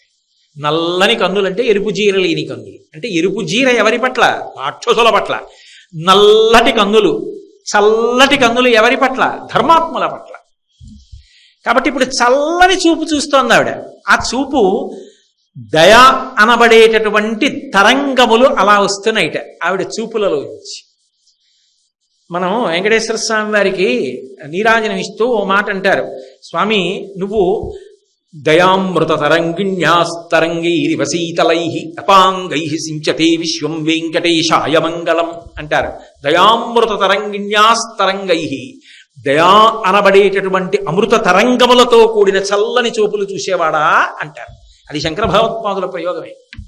అందుకే లోలాపంగతరంగతైరితి కృపాసారైర్నతానందిని. ఆవిడ చూసేటప్పుడు ఎలా చూస్తుందట? లోలాపాంగ. లోల అంటే ఏమిటో తెలుసా? లల్ అన్న ధాతువుతో లోల అంటే అస్తమానం కదిలిపోతున్న కన్నులతో చూస్తుంటుంది. సాధారణంగా నిశ్చలంగా ఇలా చూసి నేను వింటున్నాను అనుకోండి, మీరు చెప్పింది, మీకు ధైర్యం, నీ చెప్పింది వింటున్నారు. మీరు ఏదో చెప్తున్నారు అనుకోండి, నేను అలా వెనక్కి చూస్తున్నాను అనుకోండి, మీకు ఎవరో వస్తున్నారా అని మాట్లాడుతున్న వాళ్ళు వెనక్కి చూస్తారు. నేను ఆ తర్వాత ఇటు తిప్పి ఇలా చూశాను అనుకోండి, మీరు మాట్లాడుతున్నవారు అటు చూస్తారు. అది అటు ఎవరైనా వస్తున్నారా ఏంటి, ఇంటికి అటు చూస్తున్నారు. ఆవిడ ఇలా అస్తమానం తల తిప్పదు, కళ్ళు ఇలా తిప్పుతూ ఉంటుంది. ఎక్కడ వరకు అంటే ఆకర్ణాంత విశాల నేత్రములు, ఈ చెవుల వరకు, ఇక్కడ వరకు ఇలా తిప్పుతూనే ఉంటుంది. మరి అలా కళ్ళు కదిపేస్తూ ఉంటే మనకి ధైర్యంగా ఎలా ఉంటుంది అంటే, శంకరాచార్యులు వారు అన్నారు, ఆ కదులుతున్న కన్నులలోంచి దయానబడేటటువంటి అమృత తరంగములు వస్తున్నాయి. లోలాపాంగ తరంగ తైరితి కృపాసారైర్నతానందిని అనుగ్రహిస్తోంది. ఎలా అంటే, ఆ కదిలిపోతున్న కన్నులలో ఇంత గొప్ప శక్తి ఎలా ఉంటుంది ఇలా చూసి కాకుండా. అంటే మూకశంకరులు మూక పంచశతిలో కటాక్ష శతకమనో శతకం చేశారు. ఆ శతకంలో ఒక అద్భుతమైనటువంటి విషయాన్ని ప్రతిపాదించారు. అందులో ఆయన అన్నారు, అమ్మా నీలోపి రాగమధికం జనయంతురారే. అసలు ఇదేం విచిత్రం అమ్మా, ఎక్కడైనా నల్లగా ఉందనుకోండి ఒకటి, అందులోంచి ఎర్రటిది పుట్టే అవకాశం ఉండదు. నల్లగా ఉంటే అందులో ఇంకోటి ఎలా కనపడుతుంది, అసలు కనపడదు. అందులో నలుపులో ఎరుపు కలిసిపోతుంది, కనపడదు. ఇక పైగా నలుపునే చూపిస్తుంది తప్ప ఆ నల్లటి చీకట్లో ఇంకోటి కనపడే అవకాశం ఉండదు. కానీ అమ్మ ఇదేం విచిత్రం, నీ నల్లని కన్నులు నీ భర్త శంకరుడిలో ఎర్రటి భావాలు కల్పిస్తున్నాయి. ఇంకింతకన్నా నేను ఈ వేదిక మీద మాట్లాడక్కర్లా, మీరు అర్థం చేసుకోగలరు. అనురాగములు కల్పిస్తున్నాయి. కాముణ్ణి కాల్చినవాడు నీ కన్నుల వంక నీ చూపుల వంక చూసేటప్పటికీ మాకు తండ్రి అయ్యాడు. చాలుగా, అంతకన్నా పవిత్రంగా మాట్లాడడం దగ్గర పరిమితం అయిపోదాం. కాబట్టి అమ్మ నీ చూపులు ఎంత గొప్పవి అంటే, నీలోపి రాగమధికం జనయంతురారే. నల్లని చూపులు, చల్లని చూపులు అవతలవాడిలో వేడి ఎందుకు రగల్చాయమ్మా? ఆయనలో ఎరుపుతనం, రాగము, అనురాగము, కోరిక పుట్టి ఈశ్వరుడు కామేశ్వరుడయ్యాడు, కామాన్ని పొందాడు. చిత్రం కదూ. నల్లని కన్నులు శంకరుడు యందు ఎర్రని కోరికలు పుట్టించాయా. నీలోపి రాగమధికం జనయంతురారే లోలోపి భక్త జనయన్ దృఢయన్నరాణ. లోలోపి భక్తి జనయన్ లోలోపి భక్తి దృఢయన్ జనయన్నరాణ. నువ్వు తల్లి నీ కన్నులు లోలోపి కదిలిపోతూ ఉంటాయి. అలా చూపులు కదిలిపోతున్నటువంటి చూపులు కలిగినటువంటి తల్లివి నీ దగ్గరికి వచ్చి వంగి నమస్కరించినటువంటి భక్తుడు ఎవరు ఉంటాడో వాడిలో భక్తిని కల్పిస్తున్నాయి. భక్తి కలిగిందనుకోండి, మీరు ఎన్ని విషయాలు ఆలోచిస్తున్నా ఒకటి దగ్గర పరిమితం అయిపోతారు. కడుపు నిండా తిన్నాడు అనుకోండి, ఆ భగవంతుడు అనుగ్రహం, ఇవాళ భోజనం కడుపు నిండా చేశాను. పొద్దున నిద్ర లేచి ఆ తల్లి అనుగ్రహం, రాత్రి బాగా నిద్రపట్టింది. మళ్ళీ పాలు తాగుతూ ఆ తల్లి అనుగ్రహం, ఆకలేసి ఆ తల్లి అనుగ్రహం నడవగలుగుతున్నాను, ఆ తల్లి అనుగ్రహం ఇవాళ కార్యాలయానికి ఎడుతున్నాను, ఆ తల్లి అనుగ్రహం 4 రూపాయలు వచ్చాయి, ఆ తల్లి అనుగ్రహం సంసారం చక్కబెట్టుకుంటున్నాను. అంటే పైకి ఏం చేస్తున్నా ఒకదాని యందు నిశ్చల భావంతో కదలిక లేకుండా ఉన్నాడు. ఏదది? భక్తి. భక్తి అన్న రాటకి కట్టబడి కదులుతూ ఉంటాడు. అన్నీ భక్తిలో అన్వయం అయిపోతుంటాయి. కొడుక్కి ఉద్యోగంలో పదోన్నతి వచ్చింది అని తెలిసింది, గబగబా పూజామందిరంలోకి వెళ్ళి ఆవిడికి నమస్కారం పెడతాడు, అమ్మా నీ అనుగ్రహం అంటాడు. అంటే ఆ ఒకటి లేదే ఉన్నాడు, కదలిక లేకుండా ఎప్పుడో ఒకటిని పట్టుకుని ఉన్నాడు. ఎవరి అనుగ్రహం? కదిలిపోతున్న ఆవిడ చూపులు కదలకుండా ఒకటి ఎందుకు నిలబెడుతున్నాయి భక్తులు. అదేమిటమ్మా విచిత్రం కదా. అనేకమును చూస్తూ కదిలిపోతున్న చూపుల చేత ప్రభావితుడైన వాడు కూడా అనేకముల యందు ప్రవర్తించాలి.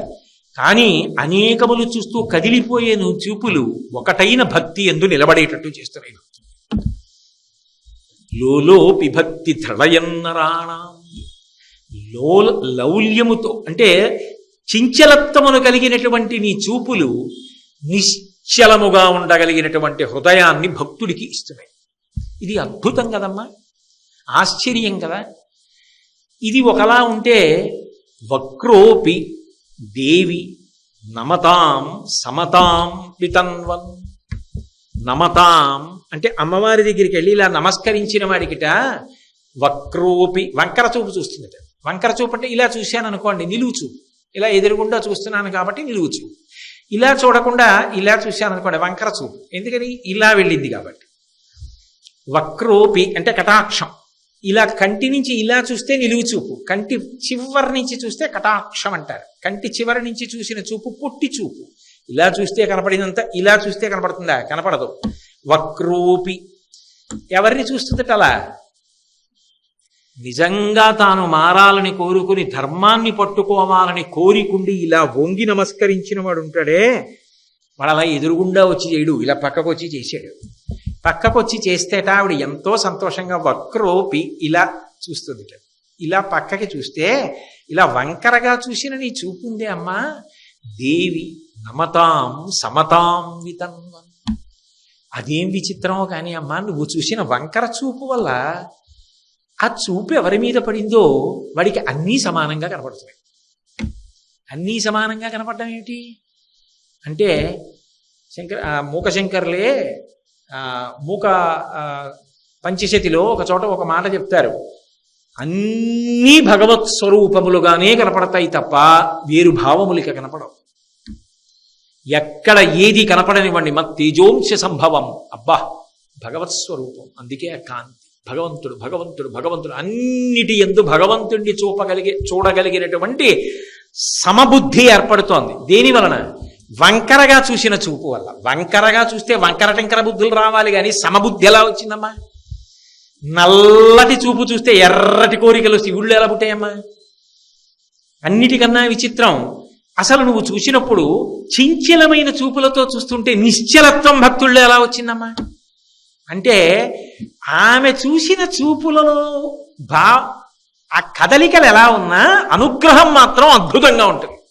అందుకే అమ్మ నన్ను అలాగే చూడు, ఇలా చూడొద్దు, ఏదో మామూలుగా ఇలా చూసినట్టు చూడొద్దు, ఇలా చూడు, కళ్ళు కదుపుతూ అస్తస్తమానం చూడు, వర్షించు నా మీద. అందుకే కామాక్షి నృత్యతుమయి తతపాంగ పాత అంటారు మూకశంకర్లు.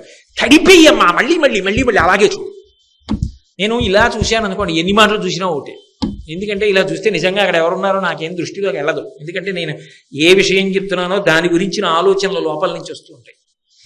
కానీ నాకు నిజంగా చాలా ప్రీతి ఉందనుకోండి, ఈ పక్కన ఎక్కడో ఏదో పెట్టుకున్నాను అనుకోండి, దాని మీద నాకు ప్రీతి ఉంటే అస్తమానం మాట్లాడుతూ మాట్లాడుతూ మధ్యలో ఇలా చూసుకుంటూ ఉంటారు. అప్పుడు మళ్ళీ మళ్ళీ నృత్యతు, మళ్ళీ మళ్ళీ ఇలా ఇలా చూస్తున్నప్పుడు నీ చూపులు నాట్యం చేస్తూ నా మీద పడుతూ ఉండాలి.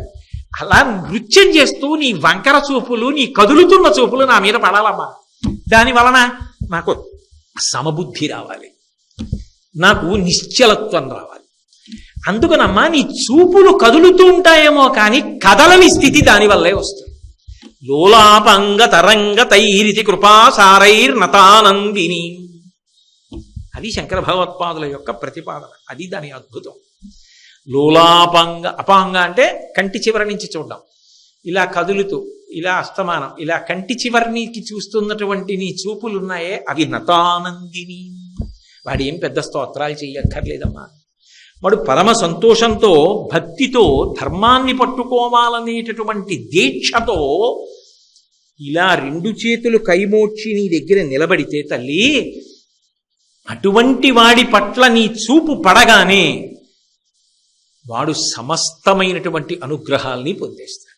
నిజానికి అమ్మా అది ఎంత గొప్ప శక్తి కలిగినది అంటే ఆ పొట్టి చూపు నేను చెప్పడం అంత తేలిక కాదు అని మూకశంకర్లే మూకపంచశతిలో ఒక చోట ఓ మాట అంటారు. మాహాత్మ్యసేవధిరసౌ తవ దుర్విలుంఘ్య సంసార వింధ్యగిరి కుంఠన కేళి చుంచుహు. అగస్త్య మహర్షి పుట్టివాడు. పుట్టివాడైన అగస్త్యుడు ఏం చేశాడు? వింధ్య పర్వతాన్ని ఇలా అణిచేశాడు. ఎందుకని ఆయన్ని చూడగానే ఇలా అణిగిపోయింది. అగస్త్యుడేమన్నాడు? అబ్బాయి నేను అలా వెళ్ళి ఇలా వచ్చేదాకా అలాగే ఉండు, మళ్ళీ అస్తమానం నువ్వు లేవానే రాను, కష్టం అన్నాడు. అయ్యా మీరు వచ్చేవరకు ఇలాగే ఉంటానని ఒంగుండిపోయాడు. ఆయన ఇటు రాలేదు, అది ఇక పెరగలేదు వింధ్య పర్వతం. అమ్మా లోకంలో పొడుగువాళ్ళు గొప్ప అనుకుంటారు కానీ పొట్టివాళ్లే గొప్ప అమ్మా. ఎందుకో తెలుసా? ఆ పొట్టిగా ఉన్నట్టుగా ఉండే అగస్త్య మహర్షి ఉన్నాడే, ఆయన ఏం చేశాడమ్మా? మహాత్మ్యసేవతి రసౌ తవ దుర్విలంఘ్య సంసార వింధ్యగిరి కుంఠన కేళి చుంచు ధైర్యాంబుదిం పశుపతే చులకీకరోతి కామాక్షి వీక్షణ విజృంభణ కుంభజన్మ. ఈ పుట్టిగా ఉన్నాడు అనుకున్నాం కానీ అగస్త్య మహర్షి ఏం చేశాడు? సముద్రం దగ్గరికి వెళ్ళి మొత్తం సముద్రాన్ని అంతటినీ పుడిచిట పట్టేశాడు. ఇలా చేత్తో తీసుకుని తాగి పారేశాడు. ఏదో అడుగుని రాక్షసులు ఉన్నారు చూడాలన్నారు. దేవతలు అడిగారు, ఆయన అయితే తాగేస్తాడు, వాళ్ళు కనపడతారా, ఆయన్ని తాగమని అన్నారు. పుచ్చేసుకున్నాడు. సముద్ర జలాలన్నీ ఆయనలోకి వెళ్ళిపోయాయి. ఇంత సముద్రాన్ని తాగేశాడమ్మా. ఏదో అంత ఎత్తులున్నాడండి, అంత ఉన్నాడండి, తాగాడండి అనడానికి కాదు, ఇంతున్నవాడు తాగేశాడు. అసలు నిజానికి అంత సమర్థత ఇంతున్న వాళ్ళలోనే ఉంటుంది. కాబట్టి సంసార వింధ్య గిరికుంఠన కేళి చుంచు. అమ్మా, నాకైతే ఆ అగస్త్యుడు ఎక్కడ కనపడుతుంటాడో తెలుసా? ఈ పొడుగు చూపులో ఉన్నది కాదు, ఈ పొట్టి చూపు అగస్త్యుడు. ఇలా చూస్తావే, అలా నన్ను చూసావనుకో, ఆ పొట్టి చూపు అగస్త్యుడైన నేం చేస్తుందో తెలుసా? సంసార వింధ్య గిరికుంఠన కేళి చుంచు. నేను ఎక్కలేనంత ఎత్తు ఇరిగిపోయిన సంసారం ఉందే, అది నా ముందు మోకరిల్లిపోయేటట్టుగా చేసేస్తుంది నీ పొట్టి చూపు అన్న అగస్త్యుడు. అంతేనా? ధైర్యాంబుదిం పశుపతే చులకీకరోతి కామాక్షి వీక్షణ విజృంభణ కుంభజన్మ. పరమశివుడు కాముణ్ణి కాల్చిన వాణ్ణని పెద్ద హడావిడిగా ఇలా కూర్చున్నాడు. స్ఫురద్గండాభోగ ప్రతిఫలిత తాటంకయుగళం చతుశ్చక్రం మన్యే తవ ముఖమిదం మన్మధరథం అంటారు శంకరులు సౌందర్యలహరిలో. ఇంత మన్మధుణ్ణి కాల్చేసిన వాడైనా శంకరుడు వచ్చి ఇలా పక్కన కూర్చునేటప్పటికి, ఇలా అమ్మవారి వంక చూసేటప్పటికిట, నీలోపి రాగమధికం జనయన్ పురారే, మనందరికీ తండ్రి అయ్యాడు. అమ్మా, ఇంత కాముణ్ణి కాల్చిన శంకరుడు యొక్క ధైర్యాన్ని పుడిచిట పట్టేసింది నీ పొట్టి చూపు. నువ్వు ఆయన్ని ఇలా చూస్తే ఆయన అంతా మురిసిపోయేవాడో కాదో, కానీ ఆయన ఇలా పక్కన కూర్చున్నప్పుడు నువ్వు ఆయన ఎడం పక్కన ఉంటావు కదూ, అందుకని చెప్పి ఆయనకి ఎడం వైపు అంటే ఆయన ఇలా కూర్చుంటే అమ్మవారు ఇలా ఉంటుంది. అప్పుడు ఆవిడ ఏం చేస్తుంది? ఆయన్ని అటు కూర్చుని ఇటువైపుకి ఇలా చూసుకుంటుంటుంది. ఇలా చూసుకుంటుంటే ఆయన ఎంత బాగా చూస్తోందో అని తల తిప్పి మరీ చూసేట. ఆవిడ కళ్ళే తిప్పి చూసింది, ఆయన ఎంత బాగా కళ్ళు తిప్పుతోందో అని ఇలా తల తిప్పి చూసేట. లోకాలన్నీ పుట్టాయి, మేమందరం పుట్టాం, మమ్మల్ని అనుగ్రహించలేదమ్మా నువ్వు. అమ్మా, అంత శంకరుడి ధైర్యం అన్న సముద్రాన్ని పుడికిట పట్టేశావు నీ పొట్టి చూపుతో. నీ పొట్టి చూపున్న అగస్త్యుడి నా అనుగ్రహం నాకు పడితే సంసారం అన్న వింధ్య పర్వతం నా ముందు అడిగిపోతుంది. అందుకని నన్ను పొట్టి చూపే చూడు అంటే ఇలాగే చూడు. ఇలా చూశావా, నేను ఉద్ధరింపబడిపోయినట్టే. లోలాపంగ తరంగ తైరితి కృపా సారైర్నతానందినీం శ్రీశైలస్థలవాసినీం భగవతీం శ్రీమాతరం భావయే. అలా చూడగలిగిన తల్లి, అలా ఝంకారం చేయగలిగిన తల్లి, ఆ నాదం చేయగలిగిన తల్లి భ్రామరీ రూపంతో అదిగో ఆ శ్రీశైల పర్వతం మీద వేయించేసి ఉంది. ఆనాడు దేవతలు ఎందుకు కోరారో గాని భారతదేశం మొత్తం మీద అమ్మా నీకు ఇష్టం వచ్చిన చోటు ఉండన్నారు. నేను శ్రీశైలంలో ఉంటానంది. అందుకనమ్మా, నువ్వు కోరి కోరి ఉన్న క్షేత్రం అక్కడికి మేము వస్తే నీకు క్షేత్రం కూడా ఇష్టం కాబట్టి, అబ్బా నాకు ఇష్టమైన చోటుకి వచ్చిన వాడు రా అంటే నాకు ఇష్టమైన వాడు, నా యందు ప్రీతున్న వాడని నువ్వు పొంగిపోతావు. అప్పుడు నా వంక బాగా చూస్తావు. ఇలా చూడకమ్మా, ఇలా చూడు. లోలాపంగ తరంగ తైరితి కృపా సారైర్నతానందినీం శ్రీశైలస్థలవాసినీం భగవతి శ్రీమాతరం భావయే. మళ్ళీ రేపు సాయంకాలం 7 గంటలకు కలుసుకున్నప్పుడు కొనసాగిద్దాం. మంగళాశాసన పరై మదాచార్య పురోగమై సర్వైశ్చ పూర్వైరాచార్యై సత్కృతాయాస్తు మంగళం. మంగళం కోసలేంద్రాయ మహనీయ గుణాత్మనే చక్రవర్తి తనూజాయ సర్వభౌమాయ మంగళం. ఉమాకాంతాయ కాంతాయ కామితార్థప్రదాయినే శ్రీగిరీశాయ దేవాయ మలినాథాయ మంగళం.